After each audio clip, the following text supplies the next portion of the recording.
Yeah, we're gonna do the mid-start point. That's where we start the show.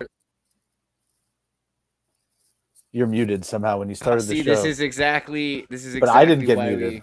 No, it's a candid kind of. It's an intimate kind of vibe. Frick it, we'll do it live. And it's Like the first that. 30 seconds, so we're fricking it. Or at We're least the first freaking. 5 minutes of the stream, you only get so many F-bombs or something. We're freaking fricking it.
So long as I'm in this Oval Office. Hey. What up? Hey. How's it? Sunday night it is. You got muted. And we're all glitchy. Is that just on my end? It's just It's a great start to the show. I see the mute icon on his. I gotta get a better cable. I think my cable's messed up. So what do you think happened to my clock, though? Speaking of needing new, what? Can you hear me now, though? Do I sound okay? Is this livable, or should I turn it up? No, People tell me about the audio in the audience. Is the audio? There we go. This is it's Latter-day Night Live. What do you guys think of that? And is my mic clipping? Is his mic clipping? Yeah. He sounds good. You don't have to do a sound check on my cough unless you want me to. I'm reduce background noise. How about that? Like, if I remove do I reduce background noise? Like, somebody tell me. Well, it made me feel good. Aaron Corbett. I think we're both handsome enough that it makes up for any audio issues. I do like your melted clock. That's I left it on the counter too long overnight. No, what does this remind you of, though? It's very psychedelic. I don't know. I was trying to come up with a pun. Yeah. I don't know. And it's a little cheesy. It was, as far as a gag gift goes, though, this was only like, I think, $10 on Temu. So. Oh, really? Temu has that. They're not paying me to say that, but I get great deals all the time. TEMU. Dude, it's a conspiracy. And right? Like, that's actually, you know how we love conspiracies, so we'll talk about conspiracies. You know, I like synchromysticism. Hi, I'm Andreas. So basically, Temu. I'm Stefan. I was a fan, and Andreas let me go from being a super chatter to occasionally appearing alongside him, even one-on-one sometimes. But we'll see how long I'm able to be entertaining for. So Temu's really fascinating. You're great. No, this is your first time on the show again. Yes, thank you for having me on for the first time. Again. It's like a Renaissance baptism. So shop it like a billionaire. Temu is a horrible, brilliant conspiracy. It's not, people say scam. It's the only thing it's being scammed is the government of the United States. If you think about it, everyone is getting products out of this horrible, evil thing, and it's fatiguing the nation.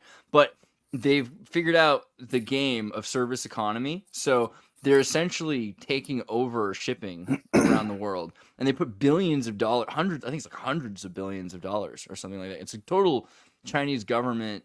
Have you ever used it? This. Have you ever used the platform? It's like a casino. It's brilliant. Like you the interface, tell your friends, like, and there is a very large disclaimer that says, it's evil. You know, this is a simulation. Everyone that presses the spin button gets the maximum discount possible. That sort of amazing. thing. But at the same time, the one thing that the interface lacks, and again, this may be one-sided. This may not only occur in my version of the multiverse. But were you able to type in things to look for things, or did it just present you a I could type in things. I mean, it was maybe I need to update the version of. I don't know. It was a while ago. I mean, I used it for like a week, and then I was like, "Oh my god, what is this?" And then I kind of looked into it a little bit, and then I realized this isn't for me, kind of a thing. And I'm sure that for other people there are reasons for it, but that's just. To me, it just seemed like, whoa, like, what am I getting into here? See, to buy a pair of harem, like yoga pants off of Etsy or even Amazon is 20, 30, 40 bucks each. Whereas I just found a whole bunch of styles that were all 10 bucks each. Now, I'm not sure because it says an Asian extra large is our equivalent of like a medium. To a small. Like a small, basically. Yeah. So I don't know. Yeah. I might have to lose some weight bitty. or just they might be a little shorter than I expected, but. You know. Well, that's cool. You want the Michael Jackson leggings. So I guess we're now promoting, corporate consumerist products. Hopefully that gets us a little nod in the algorithm. Let's talk about other things happening in the world. I had this idea. We'll show my friends. Look what they're doing right now. This is Alex Jones. He's got a live show. With Dr. That's really Drew exciting. Tonight. Yeah. Dr. Wow. Drew. He's doing the Sunday Night Live. That's right. Yeah. So like Sunday Night Live is technically a different show, I think. That right now is being hosted by Chase Geiser. I like the Latter-day Night Live. I think that's adorable. So anyway, you know the deal where they're trying to possibly shut him down around tonight, where he's got to show up in the morning with a gun. Yeah. And say, look, I'm either going to shoot myself, like with a knife with your gun, and you're going to have to call because there should have been shots fired. And clearly, I'm crazy. But as far as he knows, like it's his job to show up here from, what is it? It's 11 to 3 his time, noon to 4. Dude, Ultimate CMOS? I want some of that. They have CMOS? It's a bank thing, and then the alternative, he's basically saying no, they're going to liquidate it, and this is on the books. November. Save Alex? Yeah, I agree, Marquis. Save Alex. We agree. So mid-November. So on one hand, this is a situation of Jack Nicholson saying, look, you don't want to see what goes on that wall, but you need me on that wall. So imagine 2 weeks after this upcoming election, Alex Jones goes off the air. Yeah. And he knows it's coming. Right. He didn't plan January 6th last time. He just got the porta potties for everybody so that there wasn't be shit everywhere. And people wouldn't have to wear diapers. I think it's like people. I think they've done so much damage to his name, though, that it's already something where you have to have already been pushed off the edge to be. If you're like under 35, you know what I mean? Like these younger kids, you have to have been pushed over the edge to be looking into that. You know what I mean? On how the algorithm presents Joe Rogan. Joe Rogan's socially acceptable more than Alex Jones, and beyond Joe Rogan, there's even further now. Who's the guy with the mullet who interviewed Trump that everyone loves? You know what I'm talking about? Theo Vaughn. Yeah, Theo's like acceptable. That's like socially. You could bring Theo to your mom's house for like Easter. What was neat was when Trump was coming out from one of the UFC events, someone standing at one of the curtains back behind there was Theo Vaughn, and he shook his hand, and it was kind of an unexpected thing, And you know what? Theo Johnny Depp recently said something about like when was the last time an actor unalived a president, but Theo showed his loyalty many times, I'm sure. Theo posted recently, he's like, the mainstream media is corrupt. I was like, oh, that's so brave. That's so brave. But that's also what I think 15 to 25-year-old kids are going to need to hear. And so there's probably some value to that. There's also Oompaville's like, I think that's what we're underestimating is the number of people that have no effing idea who Alex Jones is. Yeah, no, I mean, I get that. Everyone's bullshit meter is real high, and so then they're going to hear something about the school shooting, and everyone goes, it's like talking about reproductive rights issues. intellectual. It's like You're in the Hakal of the Bigfoot intelligentsia, but most people have never heard of a lot of the conspiracy theory characters that are being. I mean, but the thing is also when they look into that character, because of that, there's so much damage done. There's so many moats designed that you have to be. I mean, have you seen Running Man with Yes. Arnold Schwarzenegger? Right. course. So Many that's the reality that most people are living But in. you're saying so that you have to their say that positioning you're- as Running Man is at their screen trying to run through all the content because 9/11 was a full-time job. You remember that meme? That's beautiful. I don't remember it, but I love And it. it was a 9/11 was a full-time job, was meaning that not only creating the content but then analyzing it and reacting to it. And in reality, that's what it would look like behind the scenes at any intelligence agency that was trying to process all the information. And at some point, there's something called like the fog of war. Right. And actually, it's funny, in Massachusetts here, there's a strain called Liberty Haze, which is kind interesting. of like, get it? It's like the fog of Yeah. war. And to me, that It's a one psyop. tastes a bit like catnip, like it's false cannabis. But again, everyone has a different strain that works for them. whatever reason, I don't know what catnip tastes like. But, you think that of all the things I know, that would be one. I don't. If you buy pre-rolls, you never know. Forbidden Frontier. Let's do a review. So Forbidden Frontier are in Peru right now. Neurotic, Garrett, they're all taking the trip to see. Is that Destiny? Cusco? No. That's not. Who was it that was appearing with him recently? That was J-Reg. Okay, go ahead. They're on the adventure. Garrett's got some picture. Here we go. Here's Garrett's picture here. Lost in the Sacred Valley.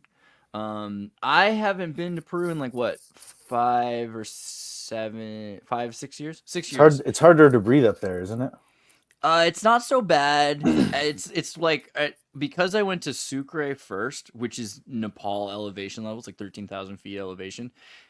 Lima and Cusco, like Lima's pretty much sea level. Cusco is, what is it, like 6,000, 8,000 feet? It's not as bad. It's not actually as bad as Sucre, right? So Yes. Machu Picchu's all right. You got to be kind of careful. But the other thing I was telling them is this gentleman was a producer for Steven Crowder, but please go ahead. For the audience who doesn't know, this is true too. Not a lot of people don't even know who Steven Crowder but is. More effing importantly, he's my freaking friend, right? Yeah. Like I think, and he appears with you on with Krigler, AF. oftentimes on Based AF, which is part of the. This is part of the news. This is part of the. Now, if you type news into YouTube Based AF and you sort by date, I believe that Roseanne Barr used the exact word "Based AF" as part of her title for one of her recent podcasts. So they were giving you guys a little bit of a.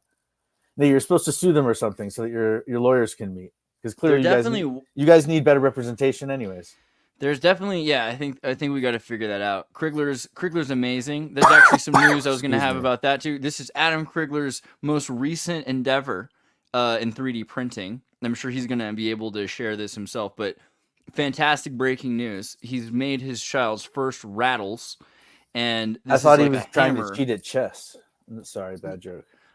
Someone else had some thoughts like too. I completely didn't see it, and I still can't really, because I'm a saintly man. Apparently, I just don't quite the gestalt. I mean, I've seen some horrible things, but the context of all things for me to comment on when this gentleman just became a father. I think that's what you were trying to celebrate. Look at this bunch of kvelling in Yiddish. It's a term where you're So, but this is Adam also got upset when Tim Pool called his wife to make sure like he was okay or to see if there's and he got very defensive. But I hope that in times of when he's had a bit of time to reflect, I hope they were both able to celebrate this together somehow, even if they don't talk about it.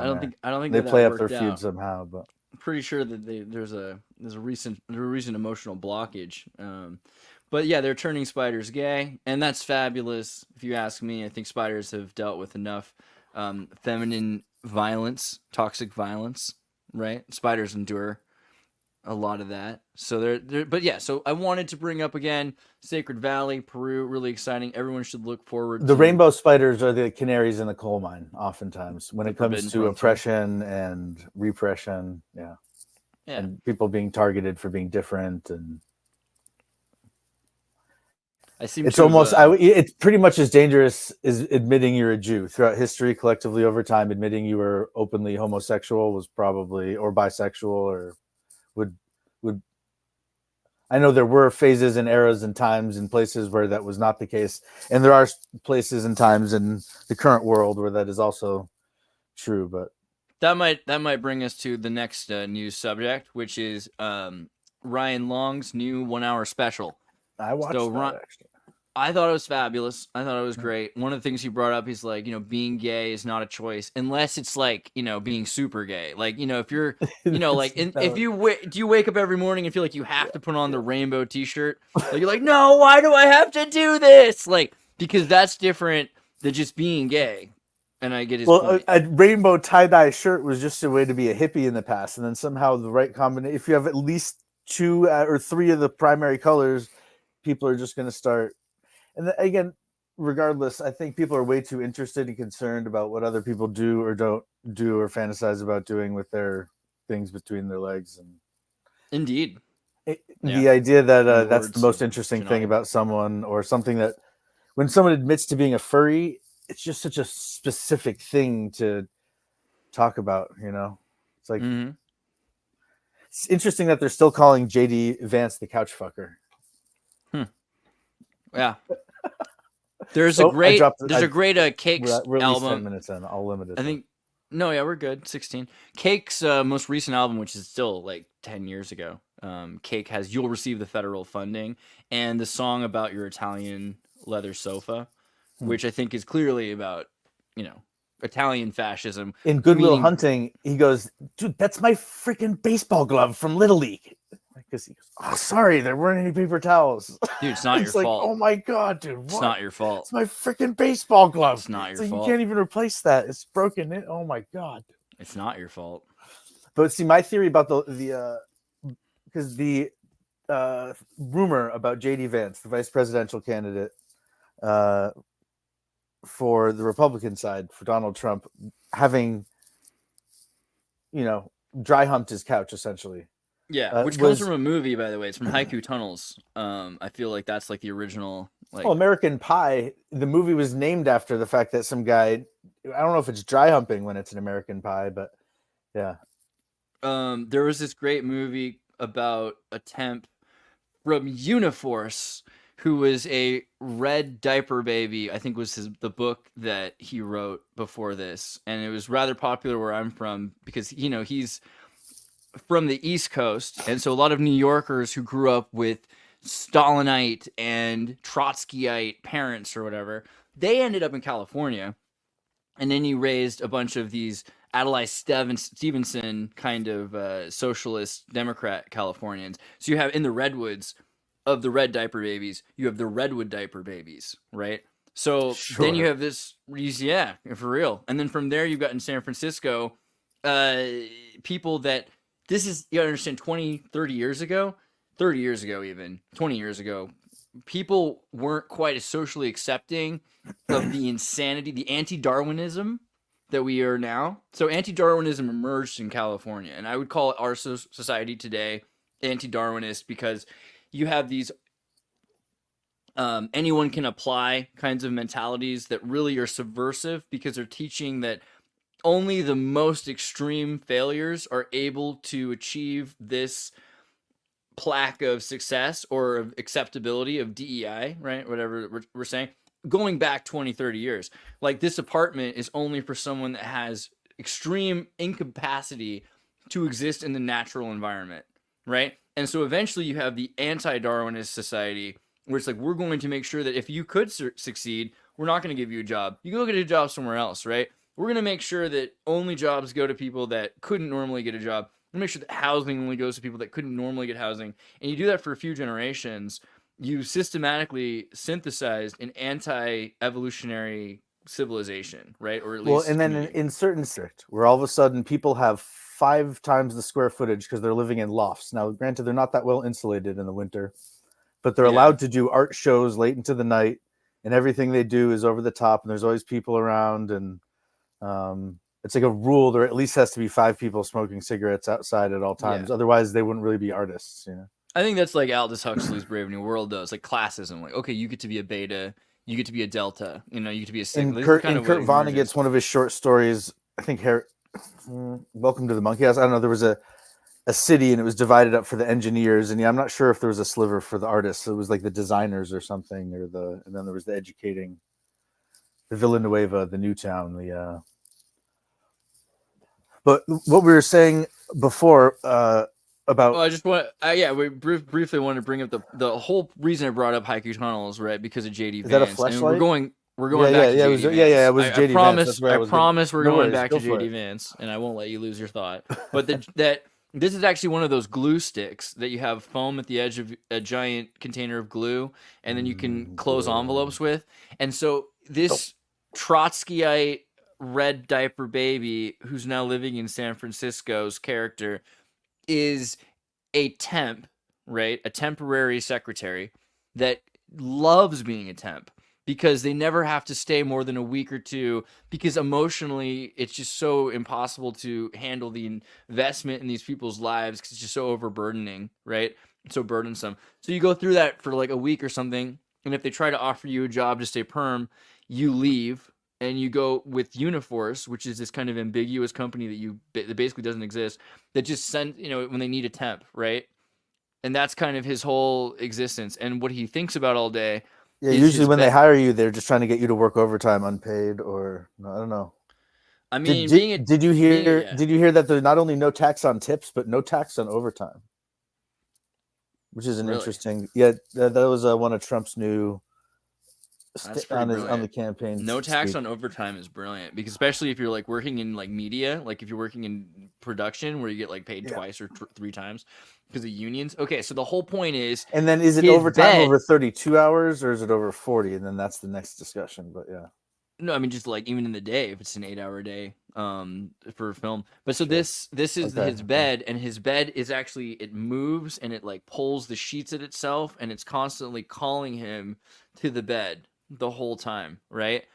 And so in a lot of ways, I think this is the average American worker, right? If you think about a Marxist American, and a lot of people, this is the irony of Trump accusing Kamala Harris of being a Marxist, because Trump's a Marxist, right? He's essentially a Leninist, and this is not my invention or observation even initially, right? This is a Steve Bannonism.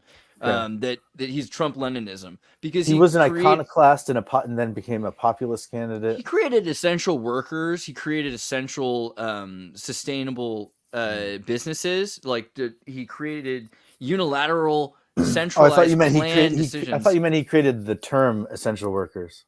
No. I mean, literally, he functioned as a central planning mechanism with direct orders, very similar to how Stalin did, right? Not that different than Stalin in the best of circumstances. I know that sounds like there's no gate over the White House that says work shall set you free. That's a different. That's the vegetarian painter. That's from Austria. That's not the Russians, right? That's not the Georgian. Yeah. The Georgian with webbed toes. But I mean, granted, this guy, yeah. Again, that's Charlie Chaplin. You're mixing up all of these characters. Yeah.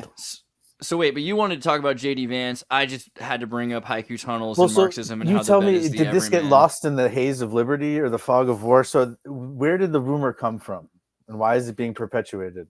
This is like the horse 4chan, really?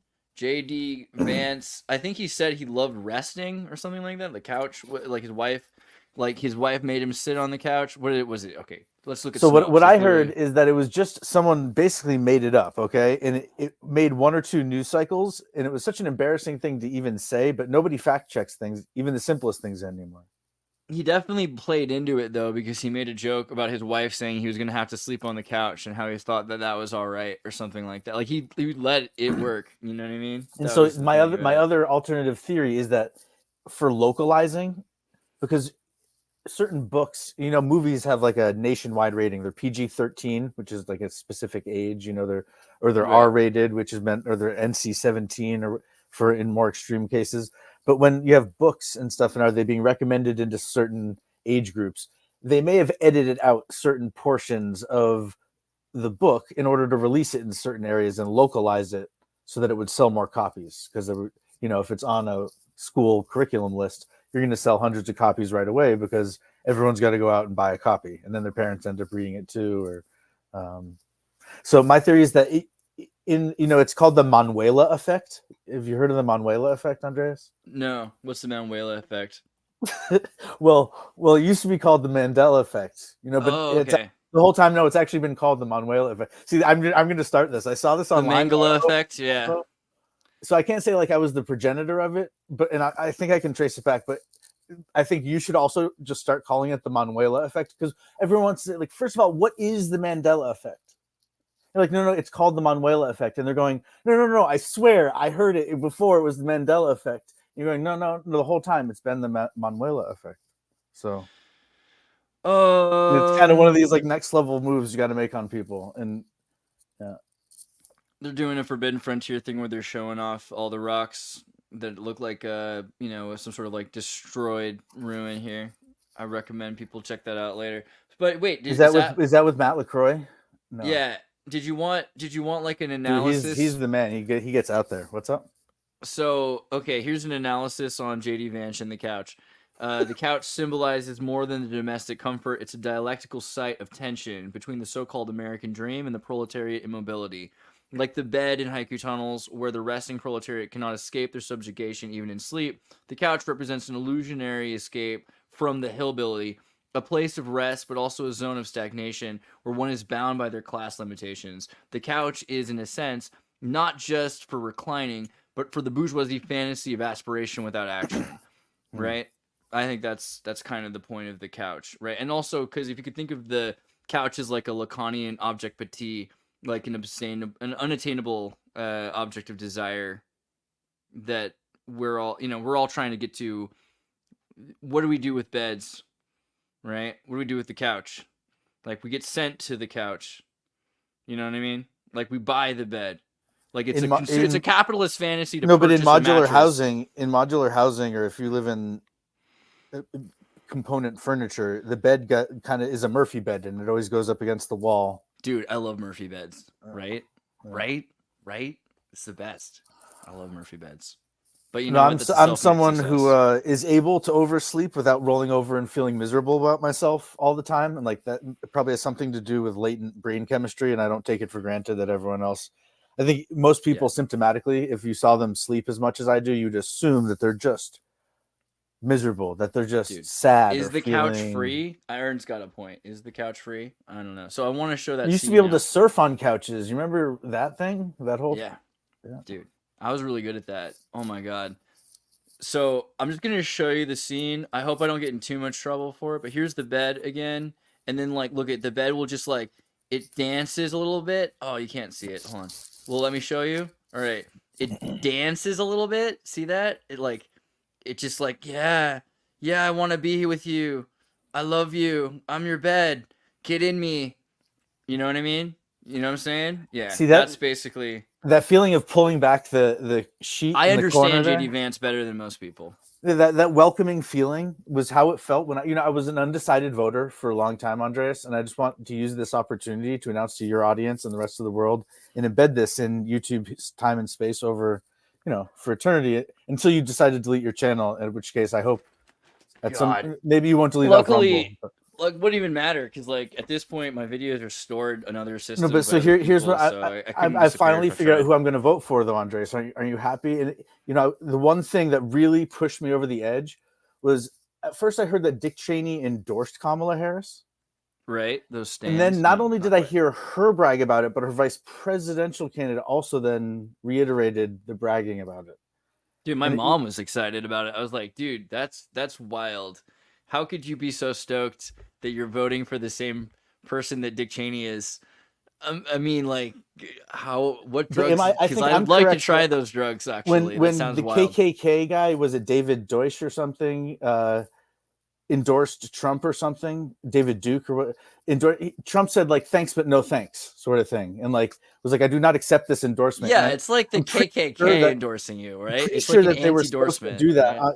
Like, Dick Cheney And once you find out who he is again, the young Hey, look people at don't this, really Matthew. know. Thank you, Matthew. Let's just give a round of applause, everybody. A round of applause for Matthew Best Terrell. podcast ever. 1 year, 13 months membership. By the way, that's There we like go. that's 13 moons, which Thanks is for a being real along year. for the ride. That's like a big boy year. It's like Baker's dozen of a year right there is a 13-month year. 1 year of Xirtus University, best podcast ever. That's based. I feel pumped, right? Round of Thank applause. you. I feel like that was the member chat. Nice. I feel like a bigger person. Earlier, Scott, also, I should share things that Scott does because I talked to Scott at one point. What did we talk about earlier today, Scott? It was like how do you there was say his something. name properly? Deblois? Deblois? Because it's Debois would make Deblois. Deblois. Because when you order meat that's uncooked, you say bleu. Like, look, there's more news. There's more news. The world has not stopped just because we do. Okay, I just want to tell you that right now, if you go check out the United States Transhumanist Party, Gennady has every Sunday a salon, right? How cool is that French word? And so you should definitely watch the United States Transhumanist. Here's it is live right now. They're going over real data and theory about AI health with, what's his name? Giovanni Santo Stasi, right? And he's clearly from Italy, and he's super based. And is that a graph of how many times I have sleep apnea each night? No. Oh, I'm pretty excited because my phone definitely knows. I just have never asked my phone, but I bet you there's a way I could ask my phone. I'm really excited about sleep. I want to learn more. I'm also really interested to know if I speak, because I've been having these really long, vivid dreams. There's a brand of tonic water that's kind of fancy, and so I've been drinking a lot of quinine lately, I think. And I tell you, the dreams aren't disturbing or unrealistic. They're just very lengthy and convoluted, and I'm like explaining things in my dream and going over whole systems of logic or explanations again that I've apparently memorized enough to recite in my sleep. Talking about but I wonder, but I wake up and I want to know not only like when am I not breathing during the night, but am I actually saying things out loud during my sleep? Because I don't have someone around at the moment. I don't even have a cat by my pillow to like swat me in the face, you know. So I wanted to. Should I find the Carrington event? Is that the one? He's like radio, amateur radio. That must be it. Yeah, amateur radio. Okay, an episode I would recommend of the salon is one that Dan Twait did on the Carrington event. I thought this was a completely fascinating talk. He talks about the history of radio in some sense, a way that I think a lot of you guys would be interested in, you guys and gals and everything in between. He talks about amateur radio bands, but also seances and how people started out with an interest in seance magic. And then all of a sudden the Carrington event happened. People were like, this is radio. We should look more into this stuff. And how then they started being able to broadcast using radio. So I highly recommend checking out that. That's another thing that's pretty cool. I don't know. Just trying to pump things that matter. Wait, also I never got to read my thing. Do you want to read my thing on Ryan Long's show? Do you want to read my? Oh, did you actually post something? Yeah, I'll read it out loud. Dude, this is my review of Ryan Long's show. Do you want me to like make it bigger? I got it. No, that's perfect. Okay. So Ryan's Long problem solved. Okay, so Ryan Long's problem solved. Problem Solved is the name of his special. Lands at an intriguing moment in cultural discourse, offering a sharp, irreverent look at the intersection of extreme polarization of light and shadow. By the end of this reading, there will be 3 different AI versions of my voice. Sorry. In Problem Solved, Ryan Long masterfully skewers the hypersexualization of women and exploitation of men, exposing how society distracts us from deeper truths. His comedy detonates a truth bomb straight into the matrix, peeling back the hologram to reveal the hidden controllers of our collective psyche. Long shows, Mr. Long, Ryan Long, the person whose special's name is this guy right here, Ryan Long. Yeah. Problem Solved. Yeah. That's what I knew. I meant I didn't forget my. I dumped my short-term ramble. So Long shows how men are drained of money and energy, trapped in a loop of consumption by an endless stream of feminized content, a deliberate ploy to keep them sedated and distracted from real issues like mind control and societal manipulation. Through sharp humor, Long highlights how sexual content has become an industrialized commodity, keeping both men and women trapped in a system that profits from their energy. A biting critique of how these distractions prevent us from confronting the darker truths shaping our reality. Long seems to grasp that we are all contributing to a larger psychic network, and his jokes reflect that emerging egregore. His comedy represents the chaos before creation, opening a door to integration. As we navigate extreme polarization, Long's humor cuts through the noise, revealing deeper patterns of synthesis forming beneath the chaos. By the end of the special, Long has done more than make you laugh. He makes you reconsider your role in shaping the very future ahead of us. Nice. You know what I mean, right? Yeah. Yeah. So I feel like everyone should watch Ryan Long's special, if that wasn't clear. All right. Nice. Yeah.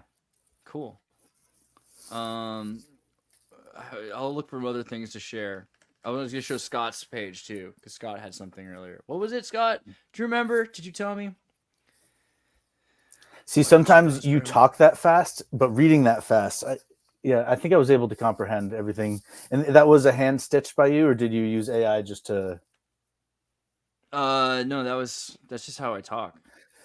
Yeah, I feel, and that's like sometimes I just have to write something like that. Did you do speech to text, or did you use your fingertips for that one? A little bit of both.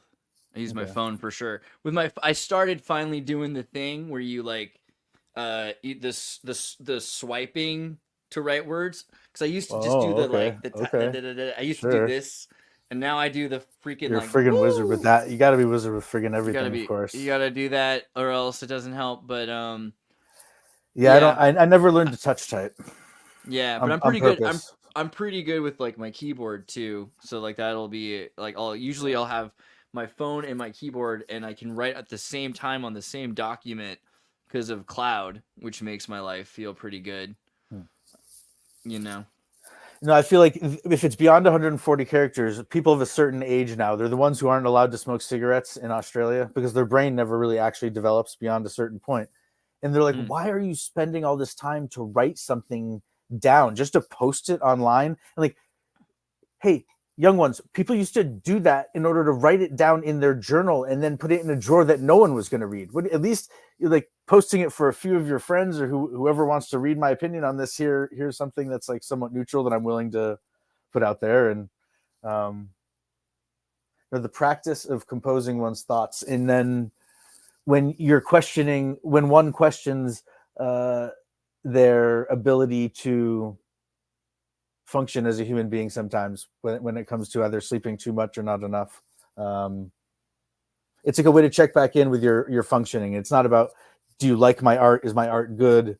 Or did I make enough money this week or this month or whatever?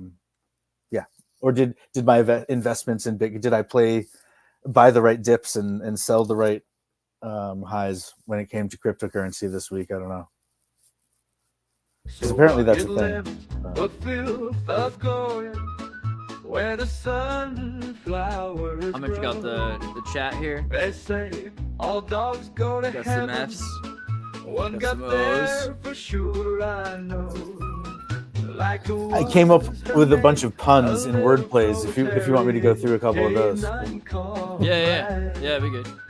She left the fields of Russia for the stars. Oh, that's right. He wanted me to like be doing like something. That was funny. Yeah. No, I'm not doing Fiverr. I'm not doing freelance. I suck at doing art for other people. I'm trying to do something for VPDC, but it's a bad idea for me to like try to make something other than what I want to make. Remember the old infomercials? Like, learn how to do cartoons and pay $5.99 for the system. Andreas could do a few walkthroughs, but you're kind of just selling a system of, once you put something out there, someone can download it for free, most likely. Yeah, I guess. But also, like, the things I make are so specific, and it's really just, like, what I want to do all the time is all I'll do. It's, at this point, all I'll do. It's, like, it's crazy. I don't know. I can't even understand it. Like, honestly, if I were my dad, I'd be like, boy, hope you're winning, son. So, also, Brian Johnson. What is it you want to do with your life? Yeah, right. Brian Johnson was a Mormon, which I'm fond of, if you didn't know. But then he went and made like $200 million and then decided not to be a Mormon anymore, which is fine. And he took like 10% of his money. Powerade? What did he make his money on? It wasn't Powerade. It was Braintree. Okay. Braintree. It was a company called Braintree. So then he but hold on. He used to. He has a look much here. larger story. I know this guy. Yeah. Yeah, I should do Braintree. Look at this would have been helpful to start with.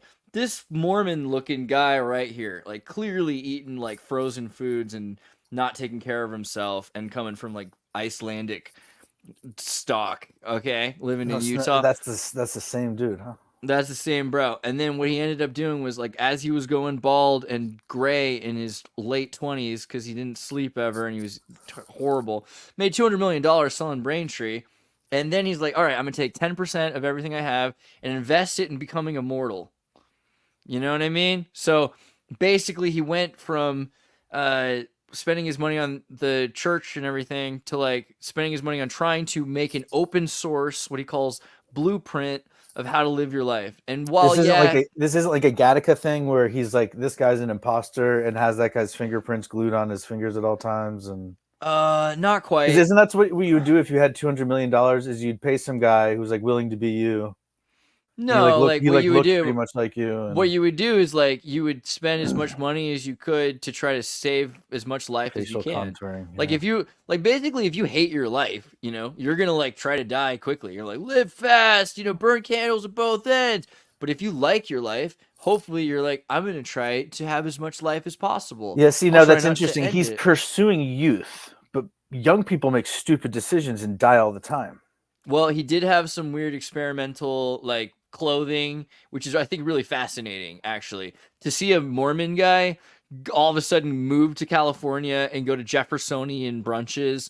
It's fascinating to me. You have no idea, like to see someone try to experience freedom and have no idea how to do it and just be like, imagine if you were raised your entire life in a closet with just darkness, you know, and a little bit of light comes through like the doorway at the floor, and then someone says, that's just how I like it. Redheads. Someone says they kept us in the basement for generations. Yeah? And then someone says finally, they say, you know, we'll give you anything you want. Which I'm a genie. What's your wish? And you're like, oh, if you could just like have a slightly larger closet, and maybe like I could have just a little bit more light in here. Like, but that's kind of what I feel like when you see somebody who has no idea what to do with freedom whatsoever.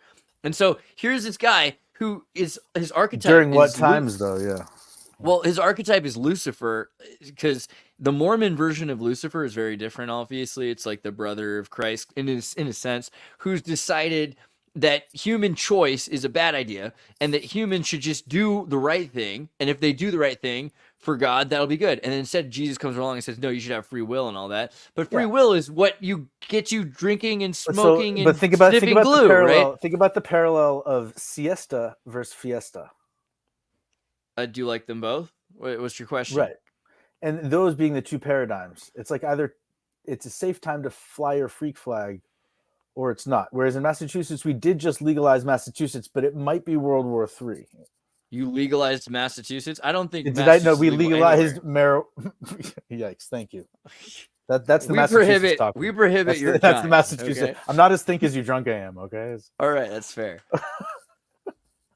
But okay, so like the point is, let it slide though. He's become Lucifer in his own Mormon. He's become Mormon Lucifer in his own understanding of it, right? Because his idea is to take away choice from everybody and everything. I mean, you can choose to do it, but by creating a routine, he's taken his own choice away from himself, and he's living by a routine that is made it so that he might someday be able to make really real choices. You know, because if you do all that, then you're at least not trapped in a paradigm. You have a broader experience to choose from. I think that's kind of fascinating. His hair system's gotten a lot better too. Bro, look at this kid. This is what he used to be, right? And he's like, what is he, like 50? I think he's like 50 now. You think it would mean because the whole see-through braces thing that you could take on and off versus having metal in your mouth at a certain age. I mean, that's just because you could argue that orthodontia is cosmetic surgery. Right. Vision cosmetic surgery, but yeah, it kind of is. Why are you giving? Because generally, giving cosmetic surgery to minors, it's kind of questionable. Yeah, I think the thing with the braces and orthodontist is, I mean, I think it's just weird that we don't make kids eat things that make their teeth straight, right? Because you look at how they're not mewing enough or something. Yeah, but you know, we should probably like fix diet. No, I had metal mouth, and there's still like parts of my teeth where the glue, I don't know, it didn't react well with my enamel, or who knows. But the modern solution is much preferable, where you get a series of trays that you insert progressively. And I mean, wearing headgear, at one point you had to wear headgear during the day to school. They somehow, I mean, it was those extra few hours you had. I think it was George Carlin who said, no, high school, you might as well just skip it and just line everyone up against the wall and systematically humiliate each and every one of them at least once or twice, and then you just call it a day, you know. You didn't have that in your high school? What? Like that was Or middle it's like school wearing one of the wearing required headgear. Yeah. one of the required classes was like, I don't know, when we were kids we had the pellet gun thing, right? Like you would line up kids and you'd be lined up and then one kid of the kids would be shot with the pellet gun and then that kid gets the pellet gun and gets to line everybody up. We had a game where there was a tennis Don't ball do that. that you threw it against the wall, and if you tried to catch it and it like nicked off your hand and went down, you had to run and touch the wall. And if someone picked up the ball and threw it to hit the wall before you ran and touched the wall, then you had to stand and they got to peg you with the tennis ball. So you're like little kids learning to whip it, you know? And yeah, that's pretty fair. the game was called, is the same word as like unaliving, like oneself, which is a strange game. So it's like, what'd you play? Yeah, I remember that. It was hey called kids, that, what'd yeah. you play at recess? We played S word, you know? What Yeah. you And then Susan when you're B. when Anthony. you're They should running call it Susan back B. and Anthony. forth, and you're like running from the foul line and then touch the baseline in basketball, and then you run half court and you touch the baseline, and then you run 3/4 court, and those are called S words when you're running Swiss cheeses, so to speak. Yeah, that's weird. And so wait, do you have anything nice to say about subliminal programming in our culture that's not even in the media? It's just in everything else too. But do you have anything nice to say about Iran? You know what I mean? I barely know. I mean, I just want to say, if know. anybody's got a happy thought about Iran, I want to hear it. Okay, like I feel like that's the one thing we should do on this show. If we have anything to say about Iran, I guess I'll start. Hopefully, they have bad aim. Sorry. I think Iranians have some of the best food in the world, and I enjoy Iranian music. My neighbors, I believe, growing up were Iranian. I also think Iranian fashion is understated and underrated. Now, a lot of the time people will say, oh, well, you know, like they have this thing where they make women wear like excessive amounts of beekeeper suit is like the like Vogue term. I think it's demure. I think the word for it is demure, and probably the modesty might be a healthy thing. If you think about what's going on today with all these diseases and they made all these rules, they're like, women, you have to like not wear your beekeeper suits on the beaches of France. And then right after that, what happens? They demand people wear these masks and whatever. I think it's probably some reason that, you know, if someone wants to wear that outfit, we should let them. This is what Everton Blender, I believe. So the song lyric is, it goes, they build ballistic missiles. They even build them in different styles. Firing from miles, they kill the smallest child.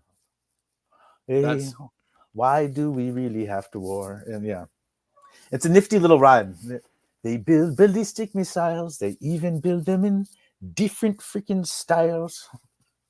So what do you think about what do you think about Haiti then, also in terms of internationalism? Because this is one, like most people's only idea of Haiti, whatever you want to say, Haiti, is that they're violent and you know they're desperate, but also that their food isn't very good, which is fascinating because if you think about it, Caribbean Haitian cuisine is essentially French cuisine, so it's clearly going to be probably some of the best food ever. And every culture ever, we've always been like, oh, well, how racist were they about the Chinese?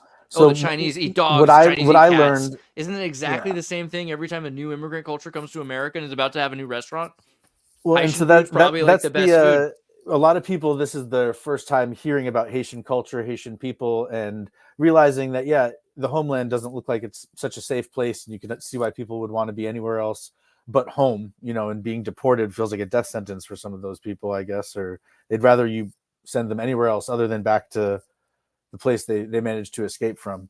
But my exposure to Haitian culture growing up was through the Fugees and then Wyclef, and him saying that like even Haitian people almost think Haitian people are gross, and it's a self-hatred thing, and it's something to get over. Whereas there is a very proud streak in the culture as well that has to do with rebellion and maintaining their homeland, and they're not French and they're not British, they're Haitian, and they have a very storied culture, a very proud culture that they. I mean, kind of French though, right? Like this is the thing. Like realistically, I mean, they're pretty much French people. Like Okay. they like French food. They're pretty French culturally. Sure. I mean, granted, they're Haitians. They're Well, different. in but Massachusetts they're right now, more- Salem and Hades. They're more French than British. But you know? you see how this is like an annual tradition where the Haitian military probably hangs out in Salem. If you were the Haitian military, where would you spend your off time around the end of October? Would be in Salem, where the witch trials were and everything. People are crazy. Naturally, I guess actually that kind of makes sense. I didn't think about it, but it's the one. They're the only people in Massachusetts playing music in your car too loudly with the windows open, or in certain parts is just. Say, how dare you? Especially on certain days of the week. My goodness. Yeah, that's fair. What did you have? I felt like I interrupted you, and you had like itinerary, agenda, criteria. There's like a whole plan, and I was just like, "Well, let's talk for an hour about what I wanted to talk about." It's kind of rude. It's funny. Well, what was in my queue? There was something called the Great Bore, and so when it's like a slow news day, They're what I not thought- French. what I Okay, thought well, was all right. gonna- What the heck is a French person? Okay, like just after living there, just what do you even mean by that? don't And call if- people especially- from Montreal French either. They don't like it. They see it as an I mean, insult. yeah, that's the thing. At a certain 'Cause point, French like, people what are do so you even rude. mean? In Montreal, they're like, exactly. sorry, I'm Canadian too. love I'm not French. I love my Quebecies. Are you kidding me? They're some of my favorite people. But there are parts of Yeah, France they're that so- are yeah, in so nice. Polynesia. You have to understand. There are parts of France in Polynesia. So this idea of what is a French person, I don't know. Even Le Pen would be like, okay, what do you even mean by that? It's just intellectually, to be French is different than it is to be British. So like the Americanism, the British idea of anglicizing everything, they don't. I mean, anglicization has to do with Pax Britannica, the teaching this British law.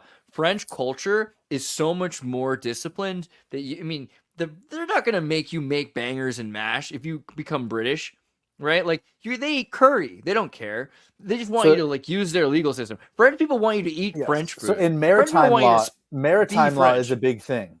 In British law, there's common law there, and then there's precedent. There's the stuff that's actually on the books. What was a French king equals what? French kissing equals arguments. I don't know exactly if I completely get it, but I love it. But I love it. Frank, to say something's Frank or Frankish usually means tactic. local. It's like the local language. So the Frankish version of English is kind of the local dialect, and Spanish has many different Frankish versions of it. True. And then Yeah, like eventually France Ferengi became meant a place. Frankish. And The Ferengi in Star Trek, because Ferengi meant foreigner in Arabic, but actually meant Frankish originally. But it became foreigner just generally. Okay. So the Franks didn't all speak French originally either, but it became a very important aspect of their culture that they speak this sort of, I've had some kind of pejorative ways of describing their use of Latin. It's like it's a low romance language. It's something weird, right? French is a weird incident. It's not exactly the appropriate, correct way to speak Latin. It's the nicest way. English as well is kind of takes a lot of leeway with things. This is a joke that German people. I think this was Victor Borga was saying that there wasn't a lot of room, so that German people spoke with the tongue in the back of their mouth, which is why German a lot of times sounds a little bit more in the back. But if you speak German quickly, if you speak English with a German accent, and you start speaking it quickly, the joke was eventually it sounds like you're a Russian, but I'm not. It's not clicking. I didn't do I don't know. impression. I mean, I know in Minnesota they do the same thing, and I think it also has to do with the cold. I know there's a joke there. Also, it's like so cold, but it might be true to an extent. That's what like a surfer bro sounds like when it's cold out, dude. It's cold. Wintertime is coming though. It's the home of the which kind of fish is that? I don't even. Heidi is the home of the goldfish. Is it a tropical Dragon fish? Ball Z? I can't tell which kind of fish we're talking about, bro. But I'm sure there's good fish there, unless that means something else. In which case, I feel really like, exploited. But did you have a subject you wanted to go into? Well, Anything you if wanted to we'll talk stick about? with the linguistic, the French, because there were French colonies here in America as well, in Nouvelle Sure. France, and so Yeah. The one of the only first reason that they battles, still have wine is California was saving all the French colony wine, right? and You know also about that? The Finger Lakes region near. Champagne went extinct. What else was it? Cabaret Sauvignon. So I Sure. forget. There's like 6 or so really important French wines that almost went extinct, and then in California they still had them, so they were able to bring them back in the 60s and 70s to France, right? Have you heard of the Finger Lakes, which are just they're areas that are adjacent to the Great Lakes, and there's something called the lake effect, where again it freezes properly, and there were certain obscure grapes that they didn't even have in California that they actually have here in the Finger Lakes. Nice But work. Good job. so Lexington and Concord. So Wow, if you these are say that in Finger a Lakes. French accent and you have the town crier going Lexington, Concord, le battalion, it's like there was a battle at Lexington and Concord, or are they saying that Lexington was conquered and everyone should go to the battalion?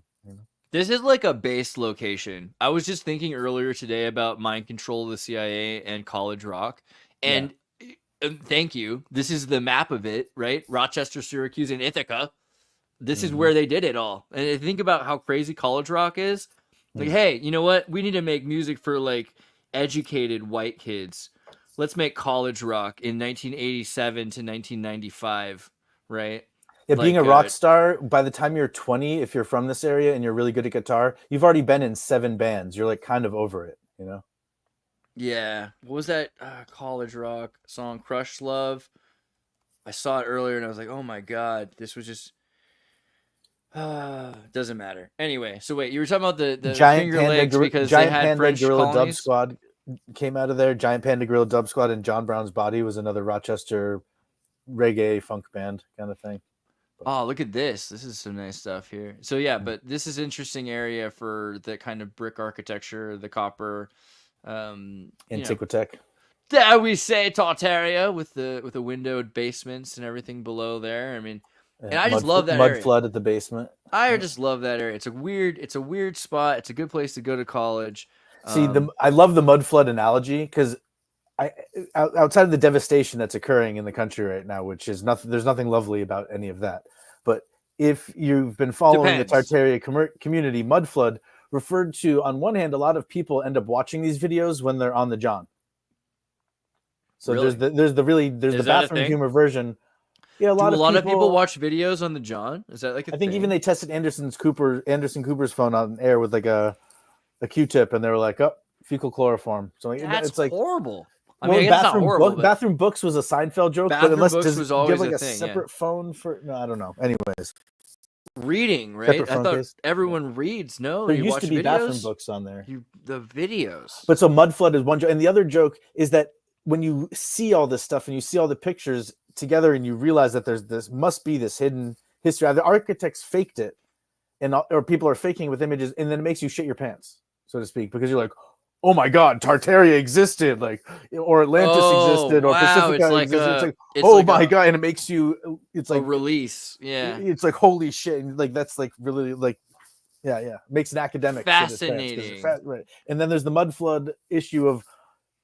No, it does seem as though the waterways were a big thing, and there's watersheds are so specifically defined in America. To say that hasn't been geoengineered over the course of thousands of years, I think that's another evidence that when you really look at the United States, I don't know if that's an image you can pull up of the watersheds, and they're just so specific. And there's only like 4 or 5 major regions where all the water either runs off the East Coast or down the Mississippi or out through Florida, and depending on one's elevation, if you ever see a large flat area, that's probably an area that floods. Here, rant for about a minute. I'll be right back.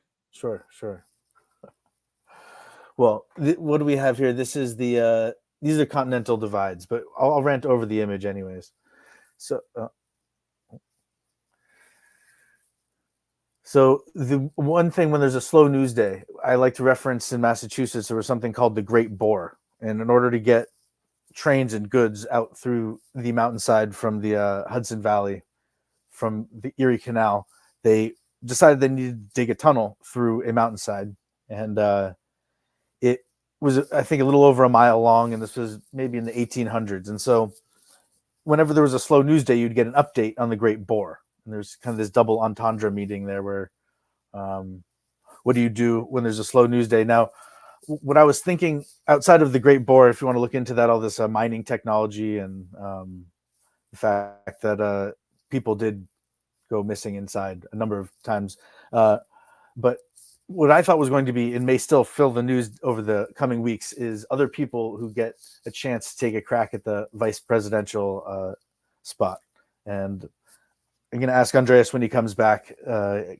Maybe it'll be a little bit longer than a minute, but okay. So if you had, let's just say you woke up and both JD Vance and no, it's Tim Walz. I swear this might be the Manuela effect. I thought it was Chris Walz, but you're telling me it's Tim Walz.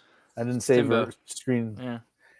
I swear the first 3 times I heard his name, it was Chris Walz. But again, that might just be the Manuela effect. So, but if it wasn't those two at the top, and I didn't mean to make the Magella effect. It's just the lighter in my hand. Who? Shame on you.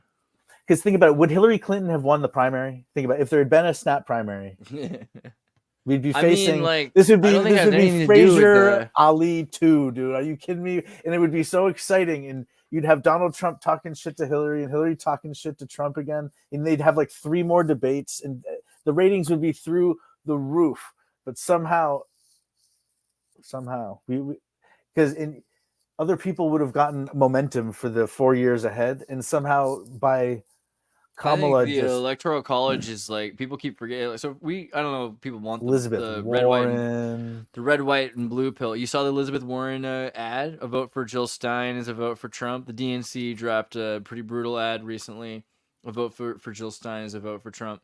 Yeah, the DNC is like, I don't know. So depends on what you want. So who else is on the Democrat side though? Who else would have been a viable candidate? Because Tulsi Gabbard is on the other side. Here's my contention. So people keep saying, like, "Oh well, we have all the right people on our side," and Elon Musk is on, and Trump is got Mark Zuckerberg now, and you keep hearing this stuff. It's like, well, really, dude, you have like 1/3. But what if RFK or how about Bernie Sanders? Again, a Bernie Sanders RFK ticket could have taken down Trump and Vance. I mean. But they didn't. That's not how that works. There's the neoliberal, neoconservative. Let's not joke. Like, that's for real. Like, it is a real thing. The Dick Cheney thing is the Bush Cheney thing is a thing. Like, we can't pretend it's not. And so you're saying the remnants of the neocons and Halliburton-esque approaches to destroying and rebuilding companies, problem, reaction, solution, is that got embedded in the CIA, then got embedded in the DNC. John Voight in Mission Impossible? John Voight in Mission Impossible, right? Yeah. Remember that? So John Voight's character in Mission Impossible, he's like a tired, old agent who's like, and they're asking, like, why are you doing it? Who's the Fox News guy from LSU? They're like, why are you doing that? They're like, who's the guy that talks like this on Fox News? He's on Bill Maher all the time. I don't know. Old crotchety. I'm not sure. Oh, you definitely know this guy. He's a strategist. I'll find him, man. All right, you can show me the face. Maybe. Look at all these different ways I can move the windows around. This is great. Look at this. This is just so much fun. What was I doing? Yeah, so basically John Voight's in the movie Mission Impossible, and then they're like, why are you killing your own people and doing all this horrible stuff? He's like, you like fight for your country all your life, and then eventually you get old and you realize that you're not even fighting for your country anymore. Your country's not even the same country anymore. It's become this other thing, and you're not even. And you get pushed out. You get pushed out and told to retire so that these new kids can take over the agency. Blah blah blah. Yep. I mean, that's the thing. You've got a bunch of just keeping their oath. I mean, what? The boomers are so convinced of their establishment that they're trying to fight to maintain it. And I think that people underestimate how big of a deal that is. Everyone's like all emotionally charged, and I get that, and they want what they think is the right thing. I'm just here to like tell you now because I've been Yeah, trying to exactly. write about it Imagine for you're a week. explaining it to a Martian who just landed, and then again, these young people, these other countries are going, "Wait a minute. So you're saying that Dick Cheney endorsed one of these two parties, and I'm supposed to choose not necessarily not to vote? Yeah, it's like a vote for not Trump, a vote for not the war machine, the industrial. No, Although it's a vote. It is a vote for the me war and machine. you It's a are, vote for the yeah, neoliberal, neoconservative at the same time, which is funny because it used to be kind of like, look, we have a good thing going here. We have our own team against our own team. We have two fraternal brothers that are able to kind of like, you know what I mean? Like there's a little circle jerk going on here. Now we've destroyed that, and it's like we've got to put everything we have together into this thing, and it shows you how quickly they really can admit that their one singular vision and dream is to maintain control of something that they've stolen since 1962, right? North Korea's Navy might have something to say about that, though. That's all. I don't know. They have I the don't. second I mean, biggest like no, Navy like in the- it's still not as powerful as anything that we have. You know, like realistically, North Korea is an Well, so excuse I feel to like continue our if military Trump industrial if Trump complex. is elected and not kept as literally a Trump card, so you have a populist uprising, and it's a populist uprising around ending a war, just like Vietnam, and instead, like Kamala is the chaos candidate. Nice. Is that the oregano? IQ. Under garlic. Garlic. Straight up. Today's show is brought to you by garlic. If you Mm-hmm. like garlic, you should use the code Xirtus for the link in the description for IQ garlic. This is like, yeah, I don't know. It's not really brought to you by the show, but like, yeah, you can get some cheap Drink garlic mineral water and drink mineral water and be like me. and brush your teeth. I do brush my teeth. That's like a life hack that you should all Remember, try. my joke was that if we floss at least once, and they're like someone brushes their teeth awkwardly on camera, just mutes themselves for a second. You know, that's somehow. a major way I got along with Vermin Supreme. It's like we both really see eye to eye on moral and oral decay in this country. And that was something that I think floss is something my father's always been a big fan of. He brought floss to Yugoslavia. He brought floss to Yugoslavia. And when he got first time he brought floss to Yugoslavia, he was like 16. Second time he went back there, they were like using horsehair and things to floss because they didn't Okay. have it yet until like the 80s, right? Valid. So- So they had something that they were using. As soon as he taught them, I assume. they started figuring out what they could use to continue flossing because Americans did it. That's the way they looked at it. Yeah.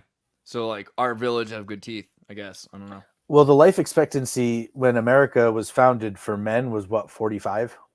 And so your chompers didn't really have to last you all that long. If you still had teeth at 60, I mean, they might have kind of outlived their purpose, so to speak, most of the time. I mean, if you're doing the coconut floss, do you do the coconut thing? Do you take coconut butter and like wash out your mouth every night? Are you You doing should. it?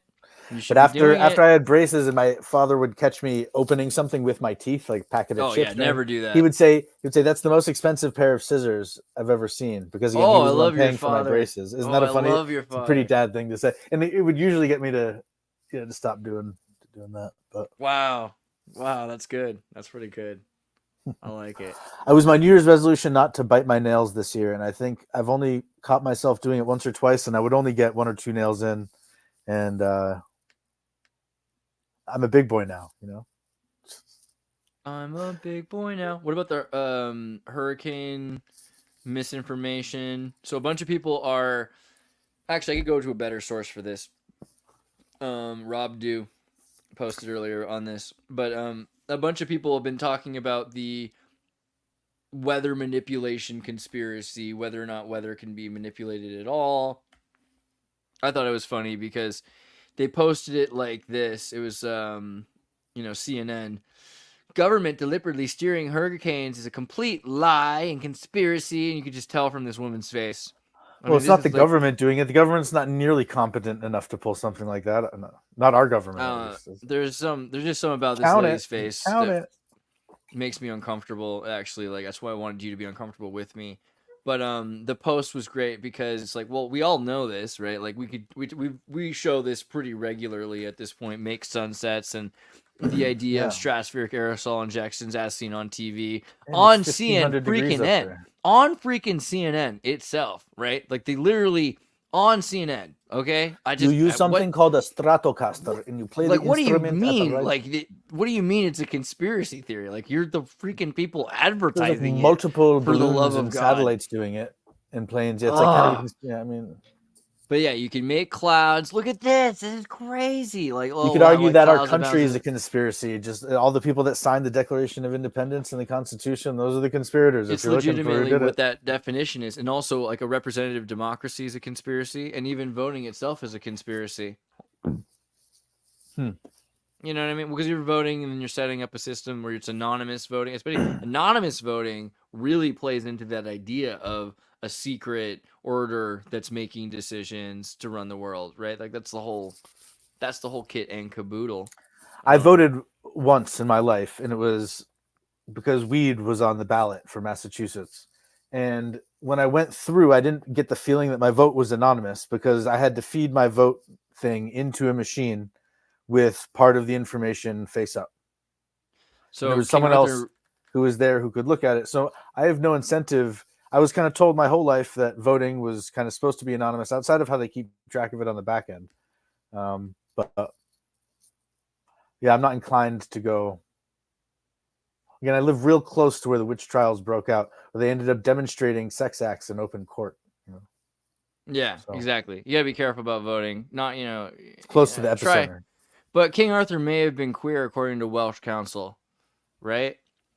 So, like, if being gay in sodomy is illegal, is like this illegal, Your Honor? Is like playing around the edge you're illegal, or you're saying if I actually do this now, is that so? This is illegal. Is it more punishable if I go all the way? It's like that was the kind of thing I get the feeling that they were trying to do. To like, they couldn't change the laws somehow. No one would vote or put it on the books, but they would just they would go to the courts for clarification. So like kings wearing women's clothing makes them queer. Like, what does that even mean, man? Like, what does that even mean?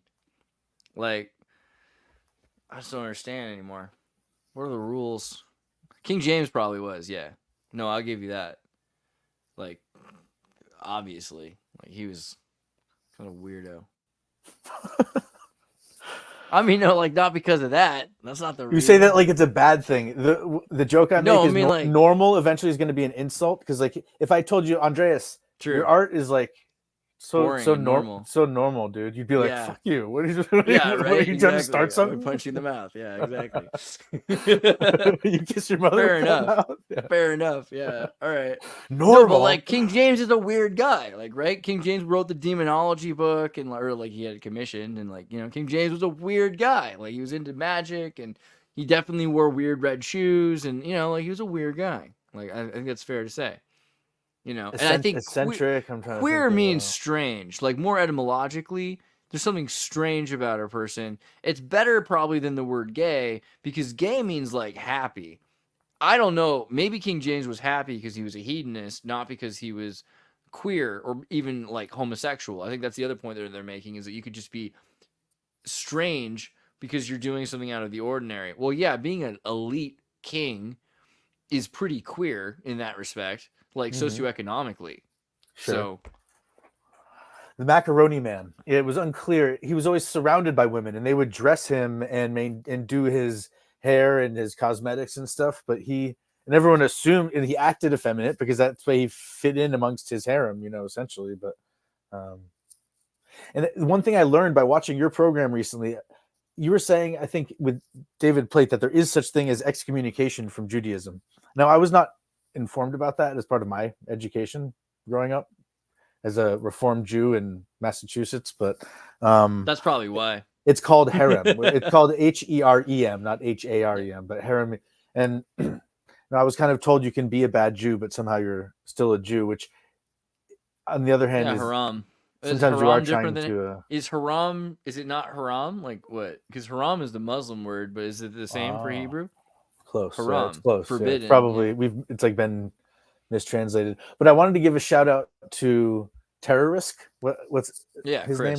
Chris. He said something about a thought dojo. So instead of a think tank, I feel like that's your roster of guests. It's almost like a thought dojo, and you're like, here's a subject matter, fight. We should sync up. He's on the East Coast. He's in New York. We should definitely sync up you two. I put his quote up earlier today older students are hard to teach too many bad habits, which is, I think kind of a better modernism than, it's impossible to teach old dogs new tricks. Like, I don't think that that's true. I think it's just harder to teach older students because they have more habits, and those are often bad habits. Like, at least Well, by his. when it comes down to individuals and their behavior, it's the idea of, oh gosh, I just fell into that speech pattern. I got to say it I three don't know, times show like us all. Beetlejuice. The idea that. Well. So you can have a saltwater whale, and then you can also have like a dolphin's a better example. There are freshwater dolphins, and then there are saltwater dolphins. They're ones that live in brackish water better. So you can, same thing with plants. Over time, you can kind of phenotypically select the ones that work in certain environments to the extent you can have crabs that are freshwater and saltwater. You can, like, a crawfish versus a langoustine. But I wonder, could you create a freshwater shark? And why not? It'd be kind of neat. And then also, before it'd be neat, I want to know how many generations, if it could happen within my lifetime, if I could contribute to the effort to breed a freshwater octopus. Because octopi are so awesome, That's so true. why are they so confined to just what's that movie? the salt water? It's so unfair. It's like 6 movies that you made me think about just now. I'm trying to remember. Let's start with the one about. Okay, so I already talked about the French one, French shark horror that just came out recently, Under Paris. Okay, so Under Paris is the movie where sharks learn to survive with fresh water or something like that, and they get to the center of Paris, and then they tripwire all of the Nazi bombs that have been left there in Paris, and then they blow up Paris. It's brilliant. I love Under Paris. It's a fascinating French shark horror film. Highly recommended. And is it subtitled or is it in English? They have it dubbed because of Netflix. Netflix well, has so you brought this up. There may have been defunct empires that were in the process of drilling underneath what was Tartaria on the West Coast, and they kind of, the location of the signatures that may be being read from space for like large pings of uranium that, right? It's like, who put that there and when? Not sure. Should we disturb it? Probably not. But the other movie I was trying to show off is called Bright Futures. Come on, man. Like, where's the freaking movie? Boston was doing experiments with nuclear technology in the Bright Future. early days, and so they did dig up half the city. Bright Future, Akirui Mirai, whatever the heck. This is one of my favorite movies, actually. It came out in like 2001, 2002. It's kind of a Catcher in the Rye kind of vibe, and it taught me to not idolize Japan, not to glorify or romanticize Japan. It's probably one of the reasons I'm alive today, man, because otherwise I would have gone to Japan and just been like, consumed by their culture, which ended up dying, if you think about it, in such a horrifying way. In 2007, Japan, forbid so much of their ideological difference and freedom because, they weren't having kids, right? And they were destroying themselves. But this movie is an amazing movie. And basically, this character has a poisonous jellyfish, and he's taught the jellyfish to acclimate to fresh water. And he's got it to the point where it's coming to the center of Tokyo, and very soon it's breeding, like it's going to take over and come through all the sewers and all the pipes, and everyone's gonna be like attacked by this poisonous jellyfish. And by poison you mean psychedelic, but no, I don't know. There's a lot more to the movie, and look at they're all wearing the Che Guevara t-shirts. These boys, this like lost generation, going around kicking boxes on the ground. They're all wearing headsets so they can all hear each other think, which is like they're all listening to each other like walkie-talkies with headsets all the time, because it's like what this teenage gang. But it's like Clubhouse. Then you have to be quiet, because if too many people are speaking, it just becomes chaos.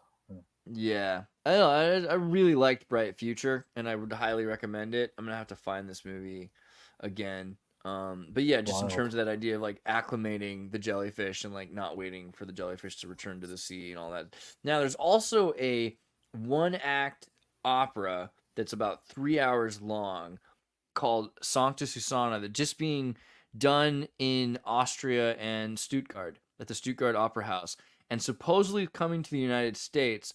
They just had 18 require medical treatment from a graphic 3-hour show where skateboarding, That's technically a menstruating mass casualty event. strippers, no, there were skateboarding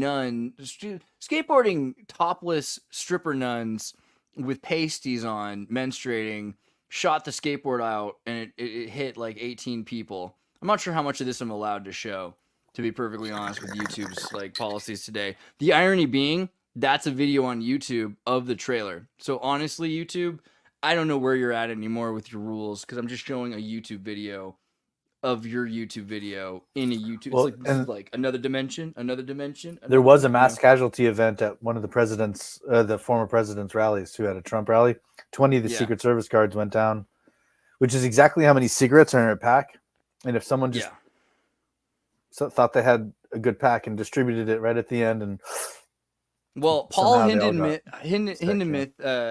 technically a mass casualty event. He made this one-act musical opera in 1921, and it was canceled due to like outrage in 1921. But you know, if you think about it, in cabaret and fascism, and you know, the collapse of free speech in Germany 100 years ago, there's just something really poignant about pendulum swinging that this would be performed in Stuttgart of all places.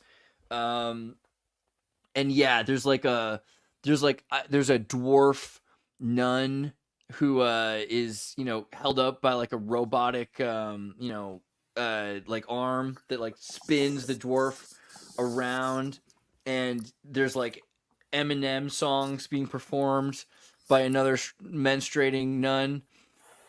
You know what I mean? Humanity is so back, right? Like, it's just like in some places, because it's like freedom of speech and freedom of creativity and art in like the strongest way, and I can see why that would upset a lot of people, because they're all upset at the Godard tunnels. Yeah, Memory Man's like, rituals. Of course it's a ritual, but it's like a Wilhelm Reichian ritual that's obvious. It's like they're not like hiding. Like, clearly they're not hiding opening that. ceremony of the Olympics was pretty out there in France, and they're pretty into freedom of expression and lifestyle. My sister actually just got back from France, speaking at like a linguistics conference, and I asked her if she saw any historical reenactments while she was there, and she said no. Why? And I said, really, there was no like formal recreation of when they surrendered to the Nazis. They don't do that every year, because in America, in history class, that's what they always gave the French a hard time for, was surrendering in World War II. But I think it's actually less of a, you know, like an evil ritual, because it's such a clear, debauched, pastiche, homage. What's the word to describe? It's a satire. Clearly, it's a satire. They're freedom fries, okay? It's a satire. It's a satire on the Eucharist. It's satire on the Holy Mass. Okay, and so you have drunk nuns, and you have the idea that nuns are going through all these things, and like the blood of like fertility rites and ritual. It's definitely a commentary on ritual, but I think it's also coming from maybe like a post-religious but pre-Gestalt therapy psychic work. When they called it the Wild West, in America, it does have very loose liberal values and permissive culture and stuff. But no, I would bet that the nuns in America, they complain, oh, I've got a headache.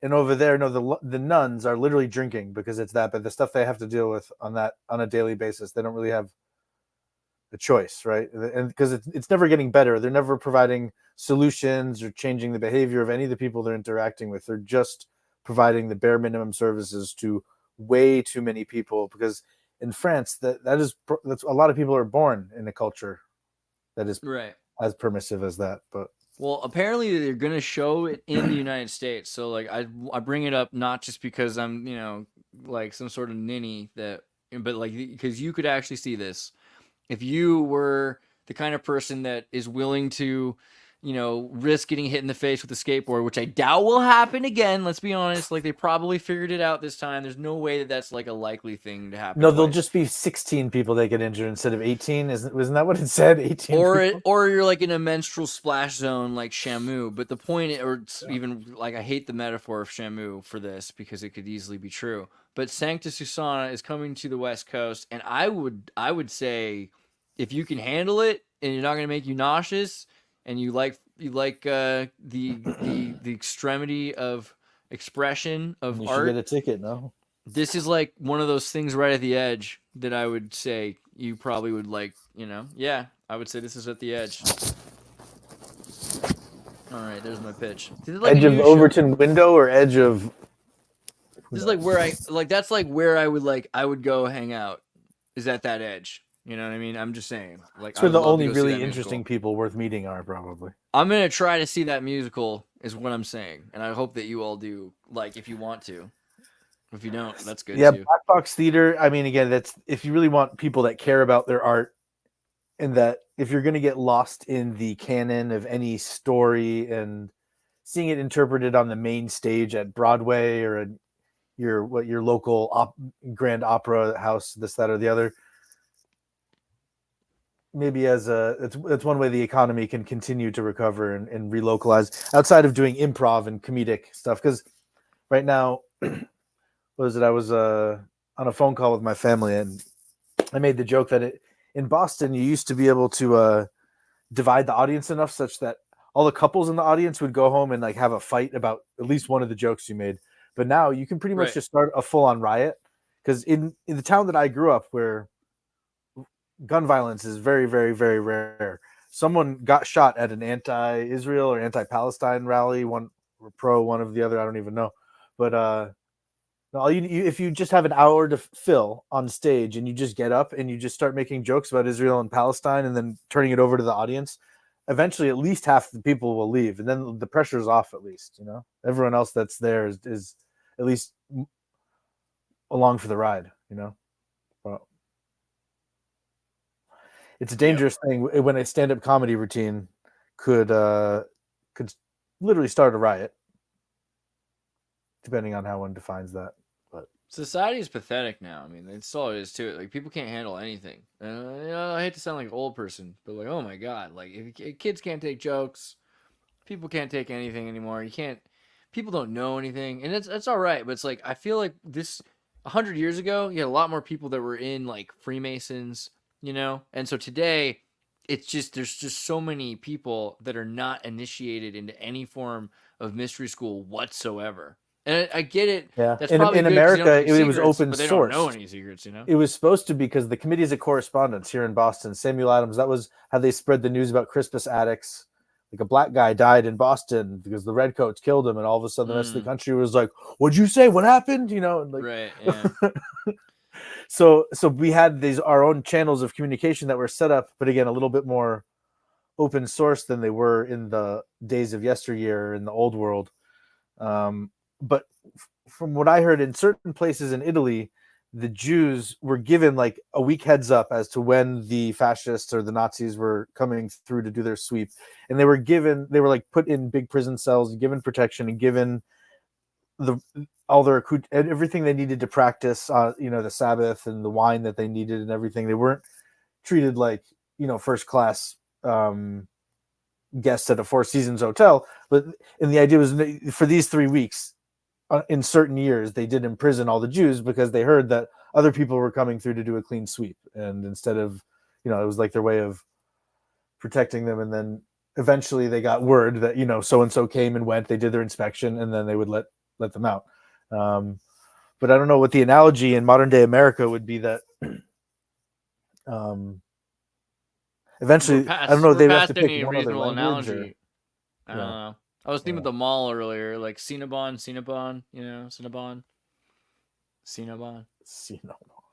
Okay. Like angel food to some, devil's food to others. I feel like the mall doesn't exist anymore, but it used to be kind of like that metascape, hell heavenscape, right? Like, the American condition was the mall for such a long time, and now is there an American condition? Like, what is the American There was dream this machine? divide as you were aging as a desk worker who showed up with the button down and maybe even the tie on a daily basis, and the computer was sucking your soul and dosing you with radiation to make you lose your hair, and eventually you're going and buying shirts from the mall, and the people helping you try them on or checking you out are half your age.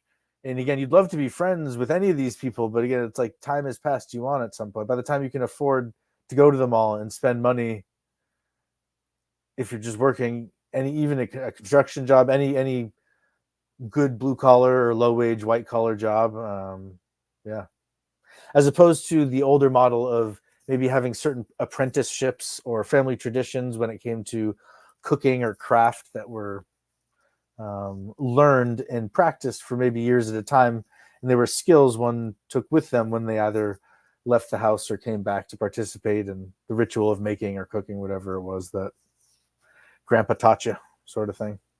How about Something The Man that Who Was Thursday? Have you ever read this book, The Man Who Was Thursday? Do you know this one? I googled that because the title was so intriguing, so I'm not sure how we Right? both. Yeah. Yeah, I love this book as a kid. I feel like it's probably not for Americans or kids really, but it's about like a Scotland Yard detective who stumbles on a group of anarchists, right? And anti-anarchists. And so he infiltrates an anarchist group, and each one of them has a different title of the day of the week. There's like an order of 7. And so he ends up with the name Thursday. And he has a confrontation with the mysterious figure known as Sunday, right? I don't want to Okay. give away too much of it, but basically the fact that it's about a British agent working in a secret anarchist club for the Scotland Yard, right? For the Queen, Yeah. for monarchy. I think that gives you kind of some ideas about it. It's pretty good. It's like a metaphysical thriller. You know? We talking 40 page. You can download a PDF. How long a book we're talking? It's like what 100 pages. Okay. You know, it's not like too horrible. It's definitely doable. Might be the longest book I've read front to back in some time. My consciousness just gets fractured with YouTube shorts as opposed to longer videos and then news articles and. There was a book called The Gay 90s about the 1890s, which was pretty cool actually. But I was trying to where are we gonna find that thing? I don't know. It's hard to find now because everything's gay now, so it doesn't even like mean the same thing. And gaiety was used more as an adjective to describe the act of being kind of exuberant. Dude, they were just merry. They were merry and having a good old time, you know? It was like, yeah. But I can't find the book anymore. I'm just so those baby octopuses. Think about them eating pond scum. Of course, why do baby octopuses need to be in saltwater? And here's the thing: is I think octopi oftentimes breed on underwater vents where there's weird elements like lead and things that might be toxic to humans might be essential nutrients to something as weird as an octopus, right? Dude, Indianapolis in the Gay 90s, High School Diaries of Cloud G. Bowers. Honestly, a great book. And this convinced me as like I think I was 10 to 12 when I read this, that the worst thing that ever happened was indoor cooling, right? Because before indoor cooling, people used to go out to the parks and they would sit by the water fountain, or they would, hang out by the, right. No, you had to find the cool spots in town at the right times of day where there was a cross breeze that wasn't coming from the farming. Where are the cool spots in town? Where are the cool spots in town? And it's the ridges where as soon as someone started cooking something up there, if you lived downwind of it and you were hungry, you knew that, and there are certain other smells too that travel downwind. And I think I live in a place that's different from Minnesota or even from California, whose state flag has a bear on it. No, we do have a bear on our flag because which shows you how gay our state is. There's a lot of dog droppings in the neighborhood that people aren't picking up, and on one hand, the owners are pretty fastidious around here, and no one gets. Which what it means is that there are either coyotes or wolves moving through the neighborhood at certain times and leaving large piles of meat eating something on the corner, and it's tragedy. we feel insulated, but no, usually. So I think someone was trying to debate gun rights about when it came to school shootings and this, that, or the other. But if you try to leave a farmer out by his house because someone runs a red flag check on you without a shotgun, it's like, do you want him and his family to get eaten by bears or mountain lions or bobcats or even like a bunch of raccoons or like a bunch of things, if they're hungry, will invade. I think someone had to call the police here in Massachusetts because she went out her backyard and I think there were over 100 raccoons that spilled out of the woods and were just like, what's up? Can't And trust them. they hadn't turned on each other yet, but as soon as they figured out they could eat each other, that eventually then they just start tearing into anything. But Okay, let's do a man bear pig real quickly. So man bear pig, Martin Luther had the bear man, I think is really what this is based on, right? Isn't that what it's called? The bear man? the man bear pig was something from South Park, I think. I'm trying And then to maybe find, also part of a Super Bowl ad, possibly. So let's see here. Martin Luther invented term bear man. Isn't it like the werebear? Is that what it is? WARE, as in werewolf, werebear. Is it werebear?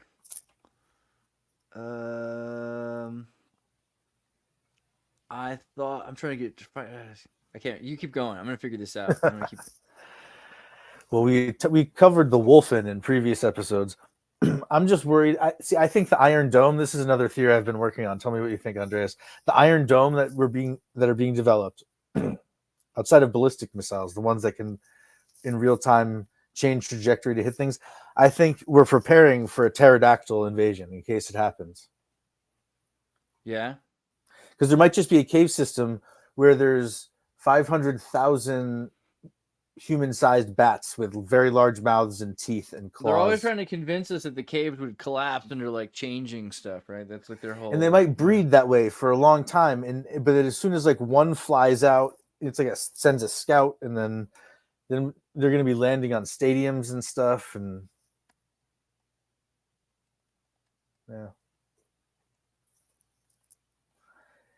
Maybe Well, that's don't let me just stop you. a pipe dream. And if No, not, I feel like how do we giant make bats- that happen? No, sorry. Yeah, that's the real thing. Like, can we just genetically modify It's giant a slow super news day. bats? People are just going to keep arguing about who's president.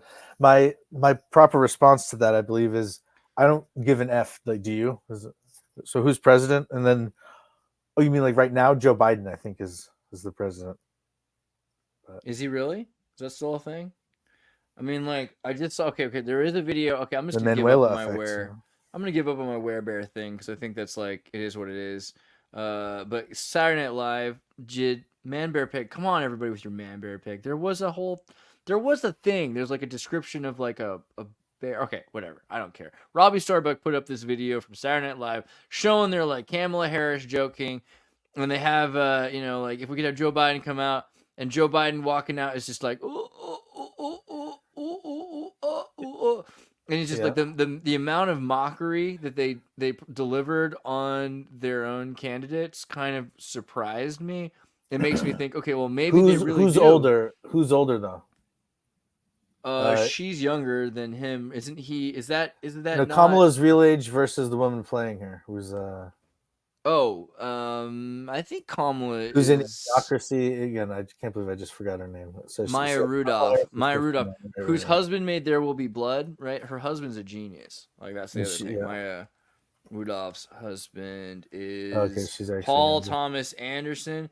Paul Thomas Anderson made There Will Be Blood, Boogie Nights, one of the greatest movies of all time.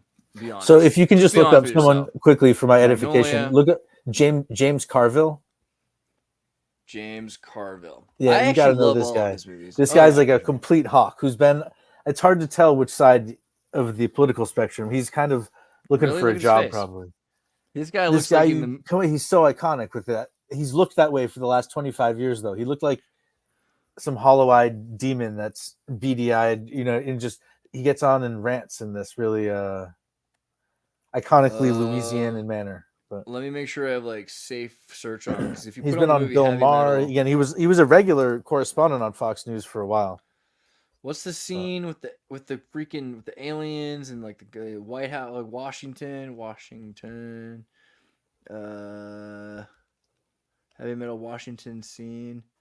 No, not scene, man. Heavy metal animation Washington. This sucks. Every time you try to find something nowadays, it's like impossible to do. I'll tell you what. Well, you're in a Whatever. different zone. You're linked up to a different satellite now, and so it's secretly running everything through Yandex, and they're trying to approximate me. Google for you. Or, I like Yandex. Yandex is cool. DuckDuckGo. Yandex is underrated. Did you know that Trump spoke at Coachella today? Is that funny? What do you I think? did about see that he was. He had a big crowd too. I'm sure he did. Like these rich Californian freaking kids that are all like, "Hey, you know what? I'm gonna be different," which I wonder about. He too. came Like, out, the sun went down, and his hair looked great. And then he put the hat on, and then the sun went down, and then all the lights came on, and ooh. the lights were pointed at the audience, but they did reflect up at him a bit. Okay, 20 more minutes. Is anything else you wanted to show off? How about the 1983 Werebears? These are adorable, right? George Nicholas's This is Werebears. a thing? This was a thing in 1983. The Werebears, impact mural artists, art for their sake, charity, Four Bears, Postgate Bagpuss, Howler, Grizzler, Fang. Those look Gnomes, like they were Growler. made out of like all natural organic fibers that if the kids like licked them, they didn't shed any microplastics. And look at those things. They were Kind of cool, actually. just like straw toys, right? Oh my gosh. I'd be into that. That's pretty Think about sweet. the amount. The word about microplastics now. The only thing that made those fibers qualified to be the fibers on a toy was that they were a certain color. You know, Mm-hmm. it's amazing we've made it this far as a species. What about Ryan Stone? I do pay attention to him. Ryan Long? No, it's another Ryan. Ryan Stone, who has recently put out.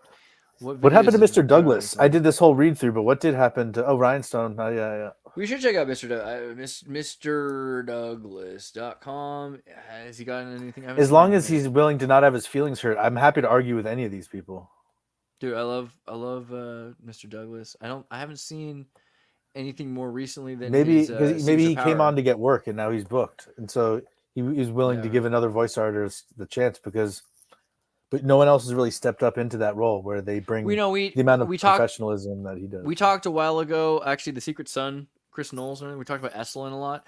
One of the main people that is important to Estlin is Ingo Swann. So I think it's really worth it to check out his Ingo Swann series, which he actually officiated. He's the official voice with the family of Ingo Swann. They got him to do the volume 1 and 2 at least, right? Yeah, so I would highly recommend. Yeah, he presented himself always really well, and he has this really polished that was the best voice, and he also got to show a little bit more of his, just personality and what it'd be like to work with him, and then he executed in terms of professionalism, and Michelle's he did a few things for free, but we all miss him. It's true, yeah. No, but he's great. Like that's the thing. I don't know. It's hard to do that all the time. You had like 9 guys on Sync Tank the other day, or was it Woo Wednesday or something? Yeah, it's nice that VBDC's been back in the mix as well. It's nice to see him. Yeah, it's good. And, I do get why people like the smaller shows. Sometimes I really like the large thing though.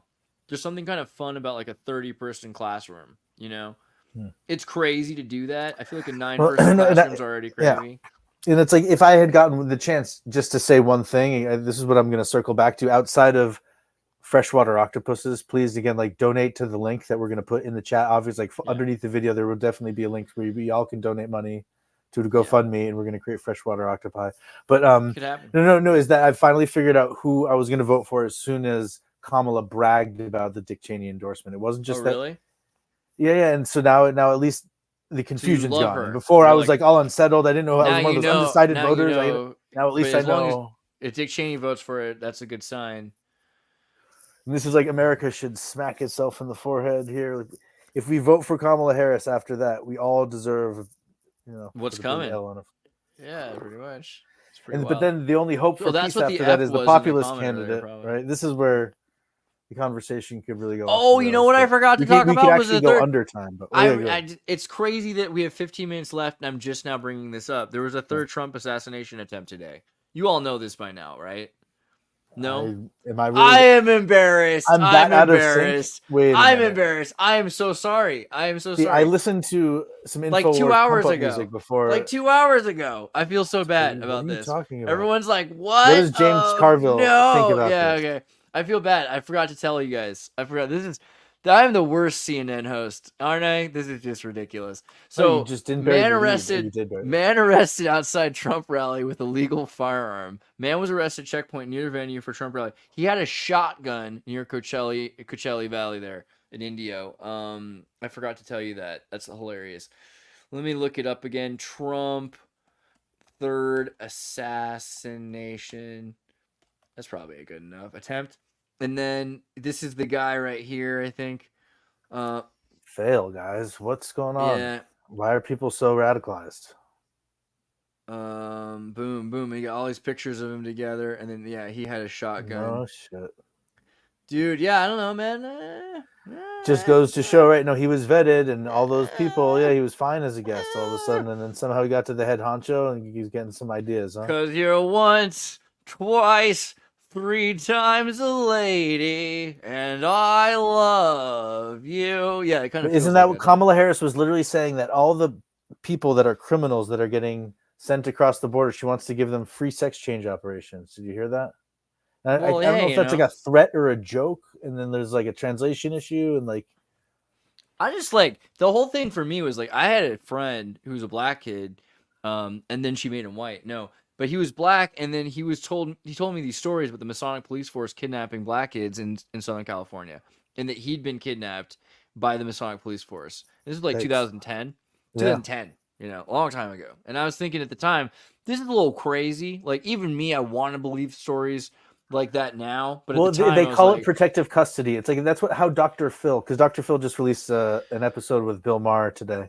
Kamala Harris's aide freaking died 2 hours or something before his court trial. Kamala Harris is probably working with Dr. Phil type people. She probably has 10 aircraft, that are all the vice president's aircraft, and she's just going around the world kidnapping young women and giving them. You talked about how like they made it illegal to sell vapes or something in Massachusetts after a bunch of people put all their life savings into building a vape store.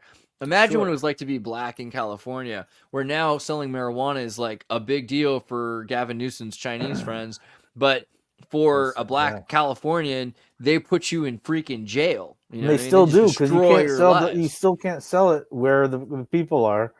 Yeah, it's just freaking crazy, right? So like, there's just a systematic destruction of the African American community and the Californian persons of color community. Thing is, those jobs don't come with benefits. And Kamala Harris, and like not like okay, I get like not everybody in my audience and constituency even cares, but I'm just saying Kamala Harris clearly doesn't care more than you don't care. Like Kamala Harris is the most cutthroat. Will put black kids in jail. Does not bother her. Kind of person I've ever seen, right? She brags about taking down the types of organizations that if she was just a no-name prosecutor, she would need to be under the type of level of protection that the vice president is anyways, because there are people out there whose family members are still in prison, who've been shamed when they were just part of some sort of, the word cartel, organized, we call it organized crime, but like, other people, that's just they ship all their goods in on one pallet, and I don't know, but confusing times.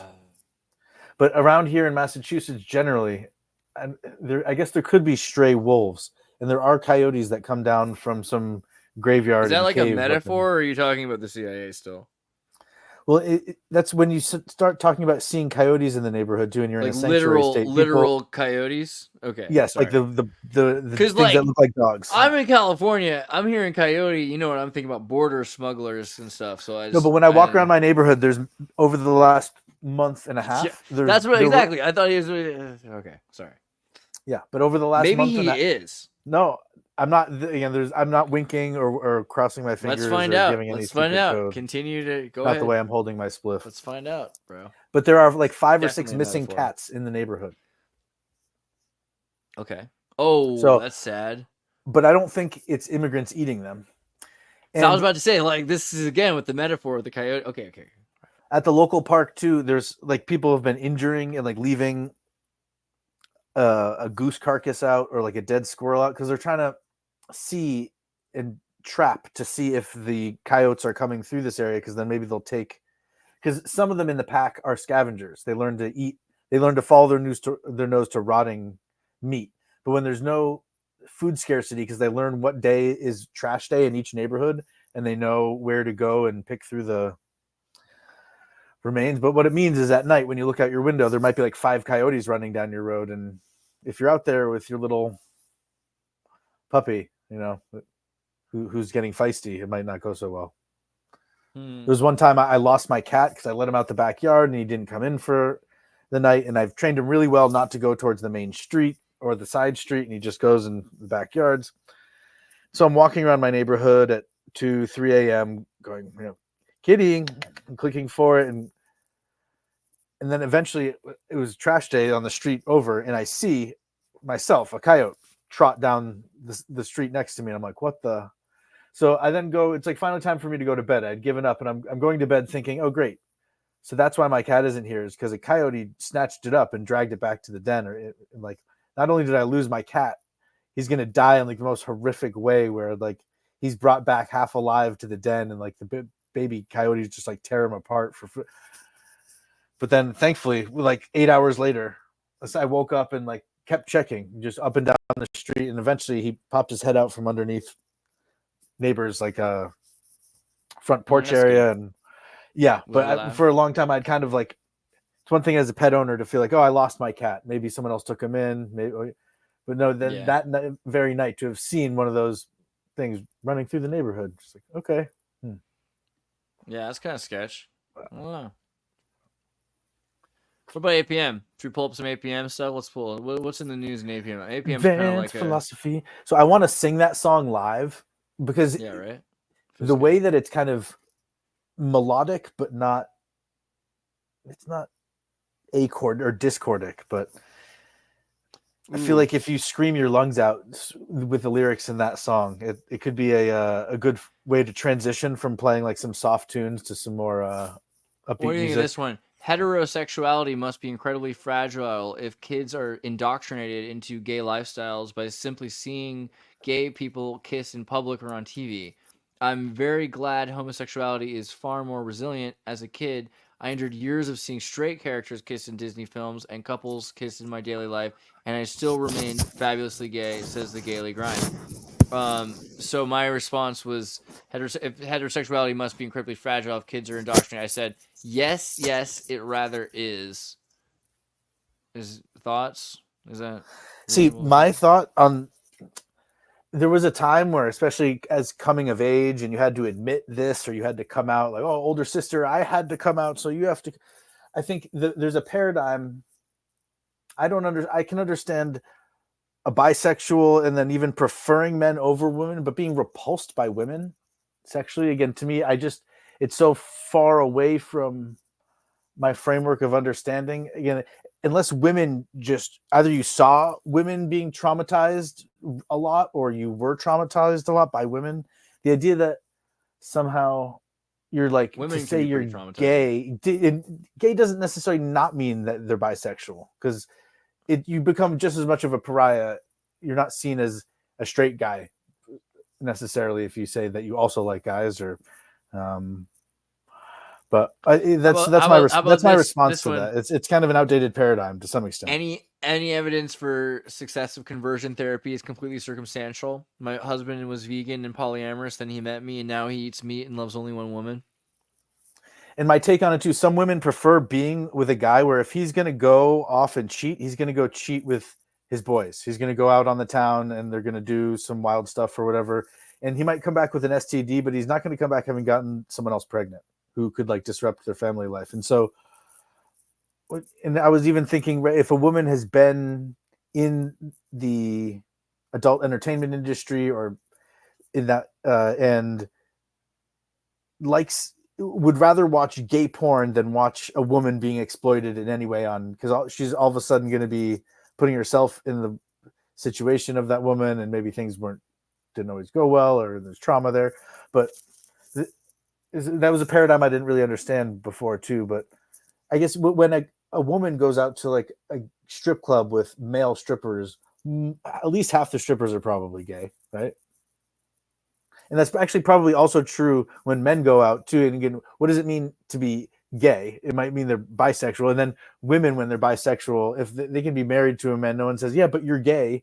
It's like, I don't know. So not only is there a disequal proportion of the attachment of stigma potentially by gender, but How about this? I made this picture, and for whatever reason, AI produced this freakish, eyeless, angry looking, staring. You know what I mean? It's like staring at me. Like it's just what is this character staring at me for? I don't know. you should see her when she has her makeup on and her hair's did though. She's just in transitioning. No. This just seems really like violent. And she, like, he, it's kind of angry.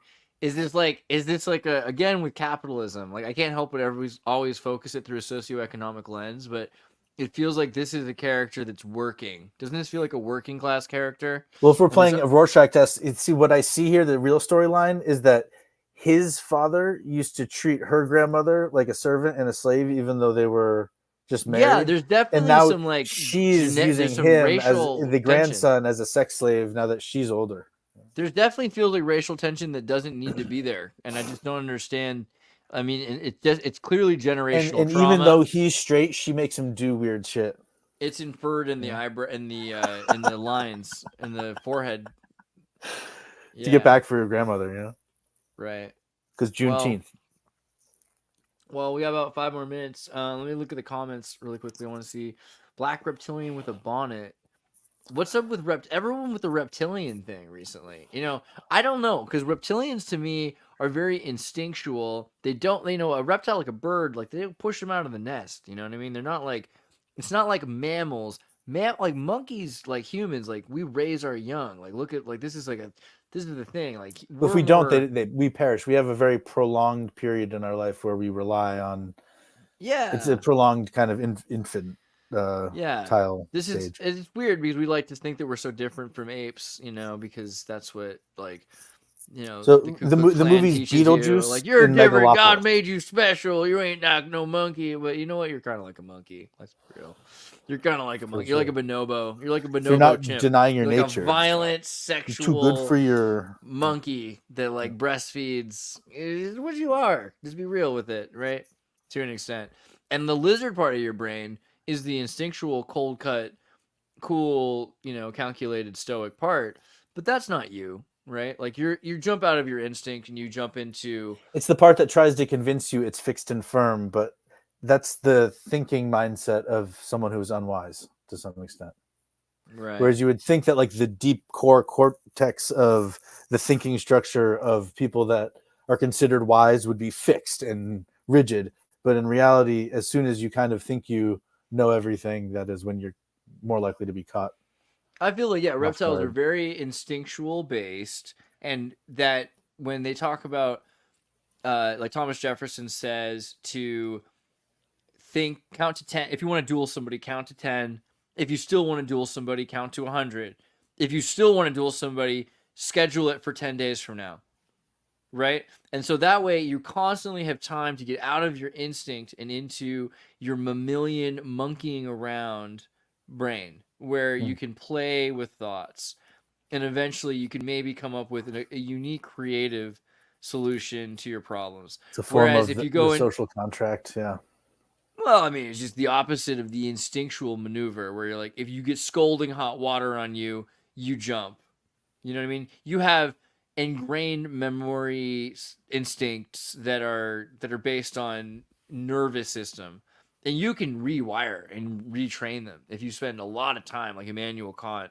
You could change everything about how you respond. The question is, can you teach yourself to like it? It need be, it's like if you're eating, if all you have to eat is beef jerky for 4 weeks, then you decide you can train yourself to love starving. You can make yourself love starving, to love being hungry. Yeah, people love it all the time. So suffering is one of those things that you can enjoy. I mean, I don't know. And to some extent, freedom is having a freedom from the constraints of things that are forced. Because there's a term in the spiritual community outside of talking about containers, you've heard, but saying, what are you tolerating? When you're really trying to check in with someone, human to human, and it can be patronizing because if it's like the first thing you just say is, "Oh, hi, how's it going? Well, so what are you tolerating?" And it's like forcing you to go, "Oh crap," right? And it's not someone catching you off guard, but like what? It's not, "Hi, how are you doing today? What things in your life are you?" And it's forcing you to really, because sometimes it's involved with big decisions, and sometimes it's or big things in life, and sometimes it's small things. And like for me right now, I'm tolerating myself still smoking tobacco, and it's something I'm like, especially with a It's beard. hard. My That's a beard hard always one to quit. stinks like tobacco. It's just, So and that's what, I feel like, you know, and not to be like the expert of all things or not, but like tell me if you agree with this. Quitting tobacco, quitting nicotine is harder than I think it's harder than quitting heroin, but it's better. It's an easier addiction to have. in You know certain what I mean? circumstances, yeah. Because, you know, I mean, right? In the third world, if you're walking around smoking a pack of cigarettes, every one of them is like $1. And in that context, $1 is enough to feed at least one person for like half a day. And so it's just a really showy thing that you're doing. If you're not tipping, or if and you're walking around smoking in certain neighborhoods, in certain nightlife environments, it's acceptable behavior. But in general, you're Wait. calling yourself out So as Crypto says definitely not. Crypto is an expert in this. Bernie says definitely not. So Mike, let me re-ask the question because maybe you misunderstood. Although I could be wrong, and I'm open to that. I said nicotine is harder to quit okay. than heroin. Right? Do you disagree with that? Crypto Alchemist, especially, but also Yoga Poser too. I have no frame of reference for understanding. The only time I think Bernie is when I has broke my leg when I was 14, and they gave me, Percocet that was sistered with enough that aspirin is or beyond something to like laughable. totally kill Opiates my are kidneys. exponentially harder to get off of than nicotine. Is that really true? Because I feel like, I mean, the physical sensation of pain and all those things are pretty difficult. But unless you're on methadone or one of those substances that have like the chalking of the opiate that lasts for like 30 days, so it's excruciatingly difficult to get off of on a synthetic I one. see. If you're like Narcan, and whatever I forget I don't know the names of these things anymore, but there's like a Suboxone, I think is the one of them, that like it removes the opiate from And people your end up system. on Suboxone for some time, and it may, because again, some people may have imbalances in the chemistry that are either induced by taking the medicine or not, and other people may be susceptible to that or not. Bernie, we should actually do a conversation on what it's like to detox. I'd be interested to hear what that's like. There was a sign-off broadcast on InfoWars from one of the female reporters. I forget her name. But yes, she methadone basically is bad. I believe methadone's bad. She used the time to say that we need to destigmatize fentanyl use, though, because it is a drug that some people take MGC loves Suboxone via prescription. No King says Suboxone's horrible. But, I think that and it's all tied back to our invasion of Afghanistan. Not joking says replacing a drug with a drug. I agree with you. I think replacing a drug with a drug is a bad idea, but also it may allow them to higher functioning. Yeah, I think it doesn't have the I think if you're looking effects. if you're looking at between Suboxone and methadone to quit heroin or fentanyl, then maybe like and the behavior that comes along with seeking out that illegal drug, because if the place that you get Suboxone, there's a counselor and you meet with them on a regular basis, and you have to appear in public, somewhat bright-eyed and bushy-tailed in order to get your Suboxone. But Synthtrax, as a result, you're not going to Skid Row, or you're not walking around looking. You shouldn't be going to trouble, Skid Row. But I think that the idea of Narcanol, whatever it is in Suboxone that pulls the opiate out, and then Suboxone is only a 70% opiate agonist, that there's probably a benefit if you can do that for like 3 days and then get off of it. Like, I think if you're in the process of quitting a drug and like you have like a clinical capacity to go through some sort of a brief, complete stripping of the opiates from your system, synthetic opiate 70% replacement, and then stop it, because my God, that's like kind of the goal.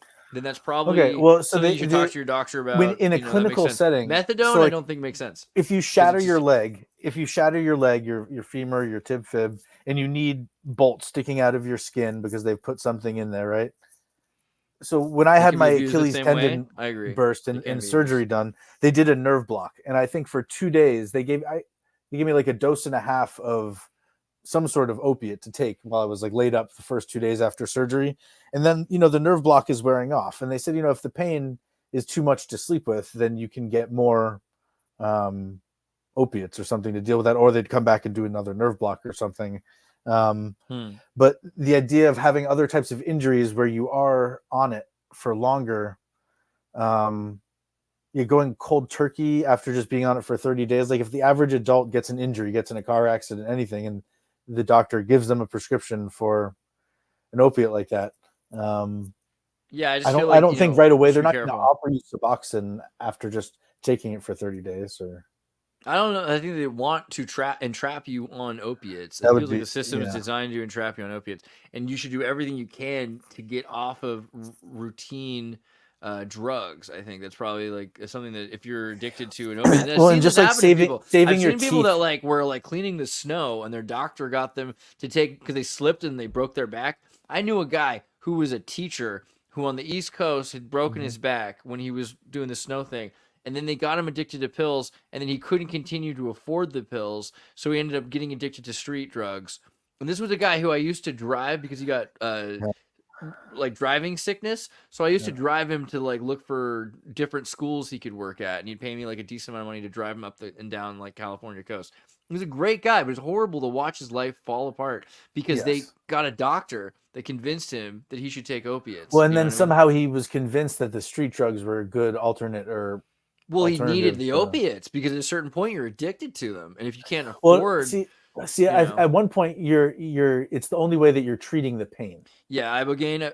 Memory Man says Ibogaine. I've heard a lot of good things about. But the thing is, you can get de-addicted to the opiates, but then you still have a huge amount of pain.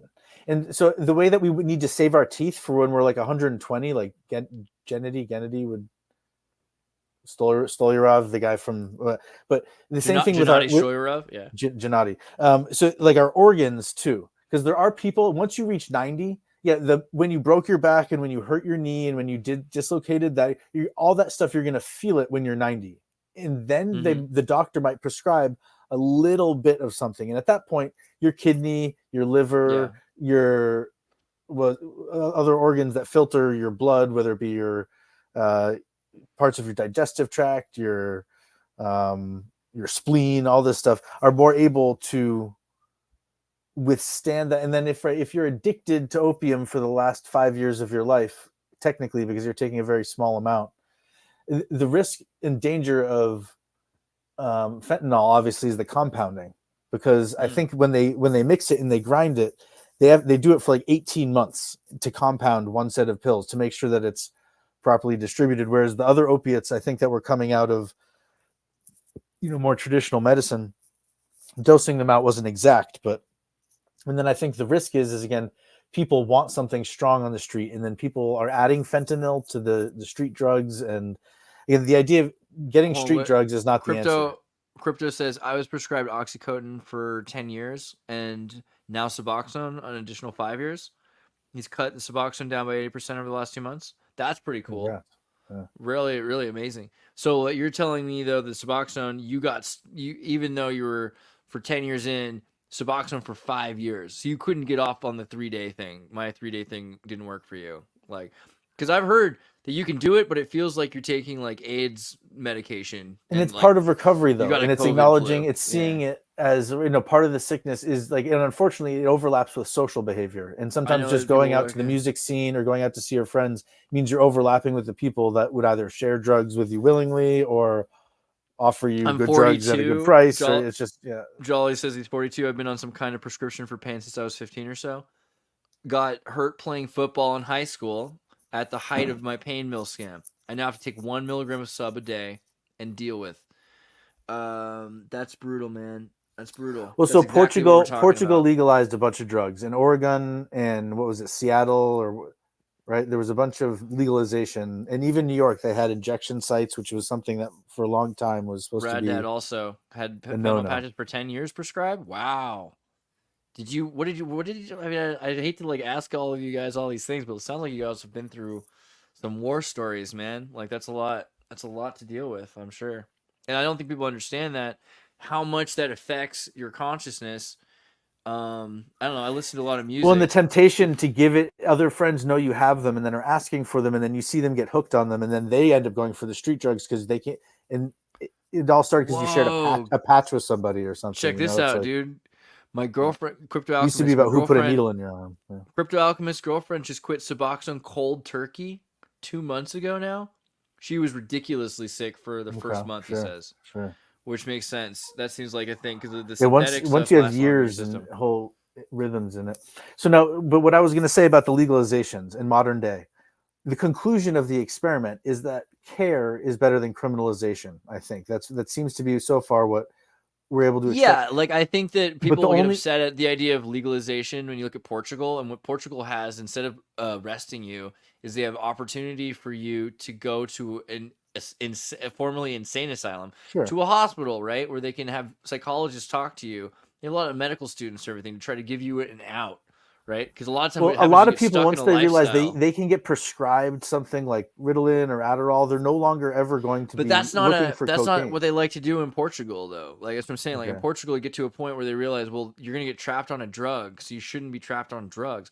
Like In general, the- that's true. Ideally, yeah. Depends what you're trying to do, I guess. anti-vaping app. I just saw this meditation But so here, app. but what I wish is that every time that experiment was run, the conclusion is that weed is really good, and that what we figured out after legalizing all these drugs is that these are the 5 kinds of really good weed that we.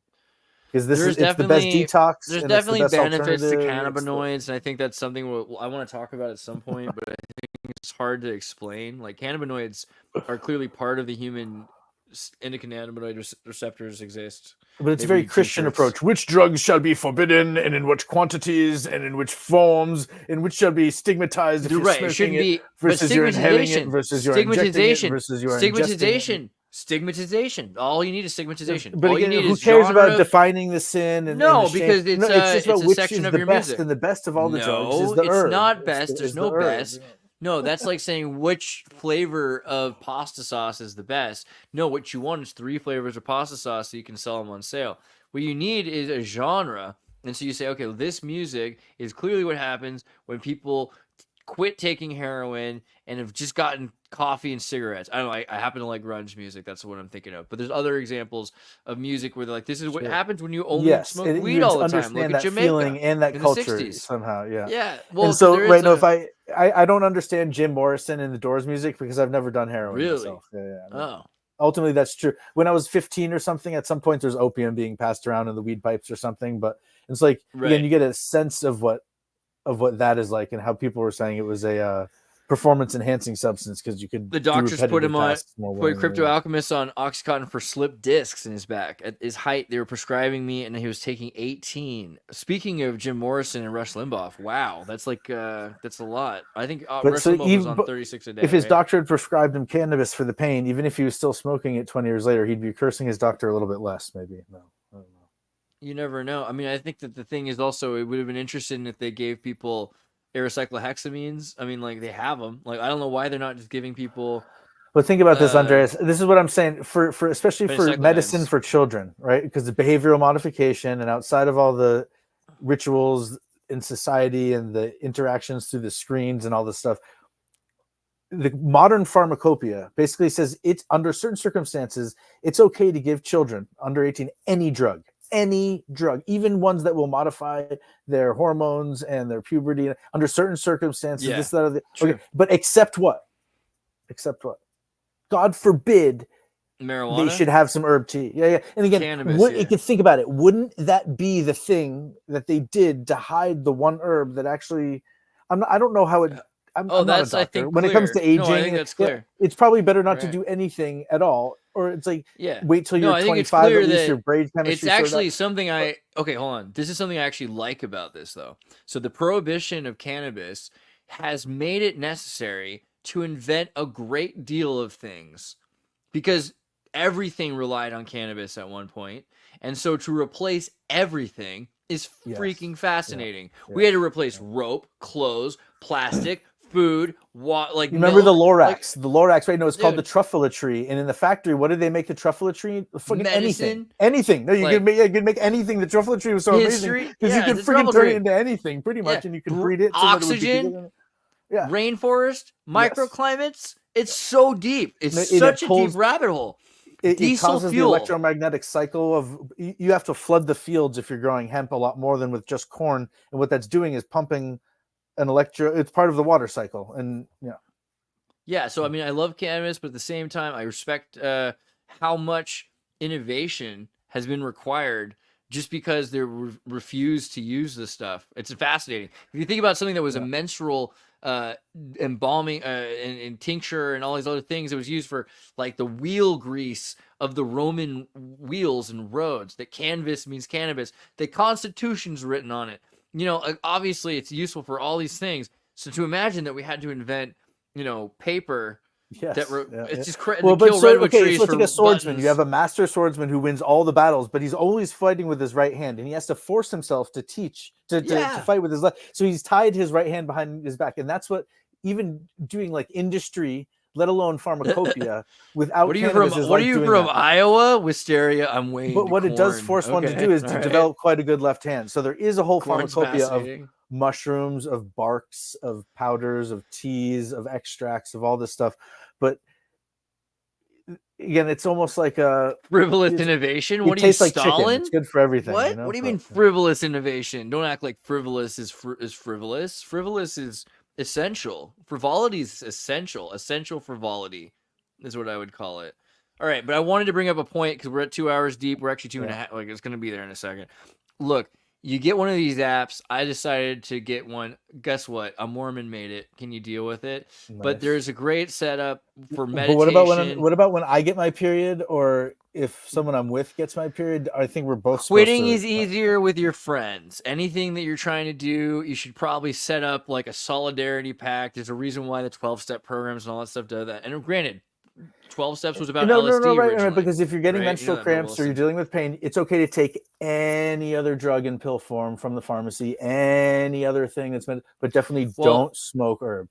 People. No one talks about this, but Bill Wilson of Alcoholics Anonymous was super into LSD. It's the secret psychedelic history of the Alcoholics Anonymous group, which is, he had corresponding letters back and forth with Carl Jung, and the whole idea was that you were going to take the 13th step, right, which was to take LSD and then to move on to, boating in the park. I thought the 13th step was learning to roll blunts instead of just joints. Sorry. It's the Opioid circle. No, it's going to the park, and basically what they needed to do is have, after your quick 15-minute meeting, that you talk about how hard it was to quit the drugs or the drinking, because that's the hard part, right? After that, you're supposed to be looking for new patterns. Dealing with the shame of it, yeah. Yeah, but then you're like, but then you're like looking for new stuff to do. You're like, all right, well, we're gonna meet up and go to the arcade. All of us are gonna go mini golfing, right? And you sign up for stuff. That's where people are gonna be drinking a 30-pack and smoking. No, because you went to a 12-step group to make sure everyone's gone through the 12 steps before they go to the 13th step. But the 13th step's the most important. You just have to have done all the work to get to it. Right? I heard the 13th steppers was an anachronism for people that would hit on people as soon as because part of the sobriety is not having a partner for a year. But have you heard that before? Yeah.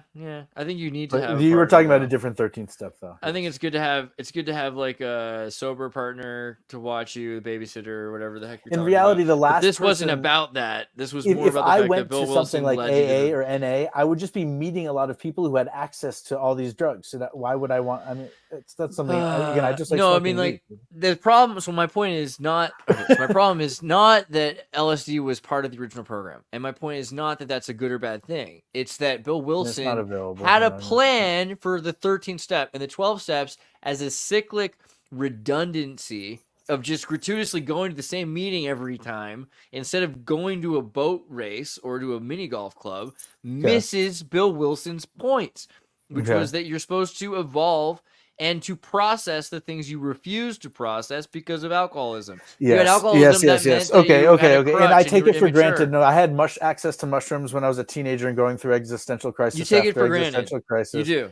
In outside of the recreational drugs or the other day-to-day pharmacopoeia and the debate about opiates or dealing with pain for this, that, or the other. Now, the access to psychedelic medicine, again, think about the penalty that, because before you were 18, did you take any psychedelics?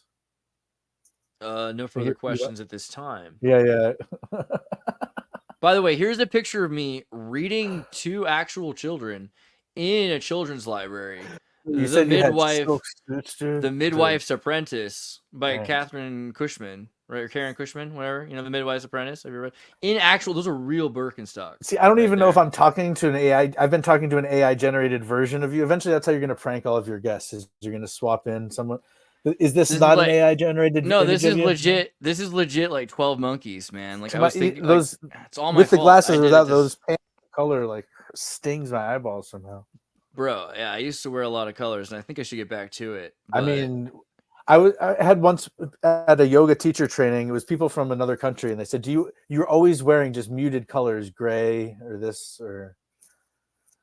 But if you get caught wearing red or blue or the wrong shade of yellow, you just gotta, I guess, be more careful. But all right, well, final words, last words for this moment. Baby freshwater octopuses, and vote for Kamala Harris because Dick Cheney endorsed her and she bragged about it. Everybody, again, in that way we get the World War III over with in the time of chaos, and then we have maybe Trump will agree to run again in 4 years. But all right, and if you were late, go back and watch the beginning because this was a news show, and I was showing you guys really important things going on in my friends' lives, and that's the only kind of news that matters. So, take care. Love you.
So long as I'm in this Oval Office.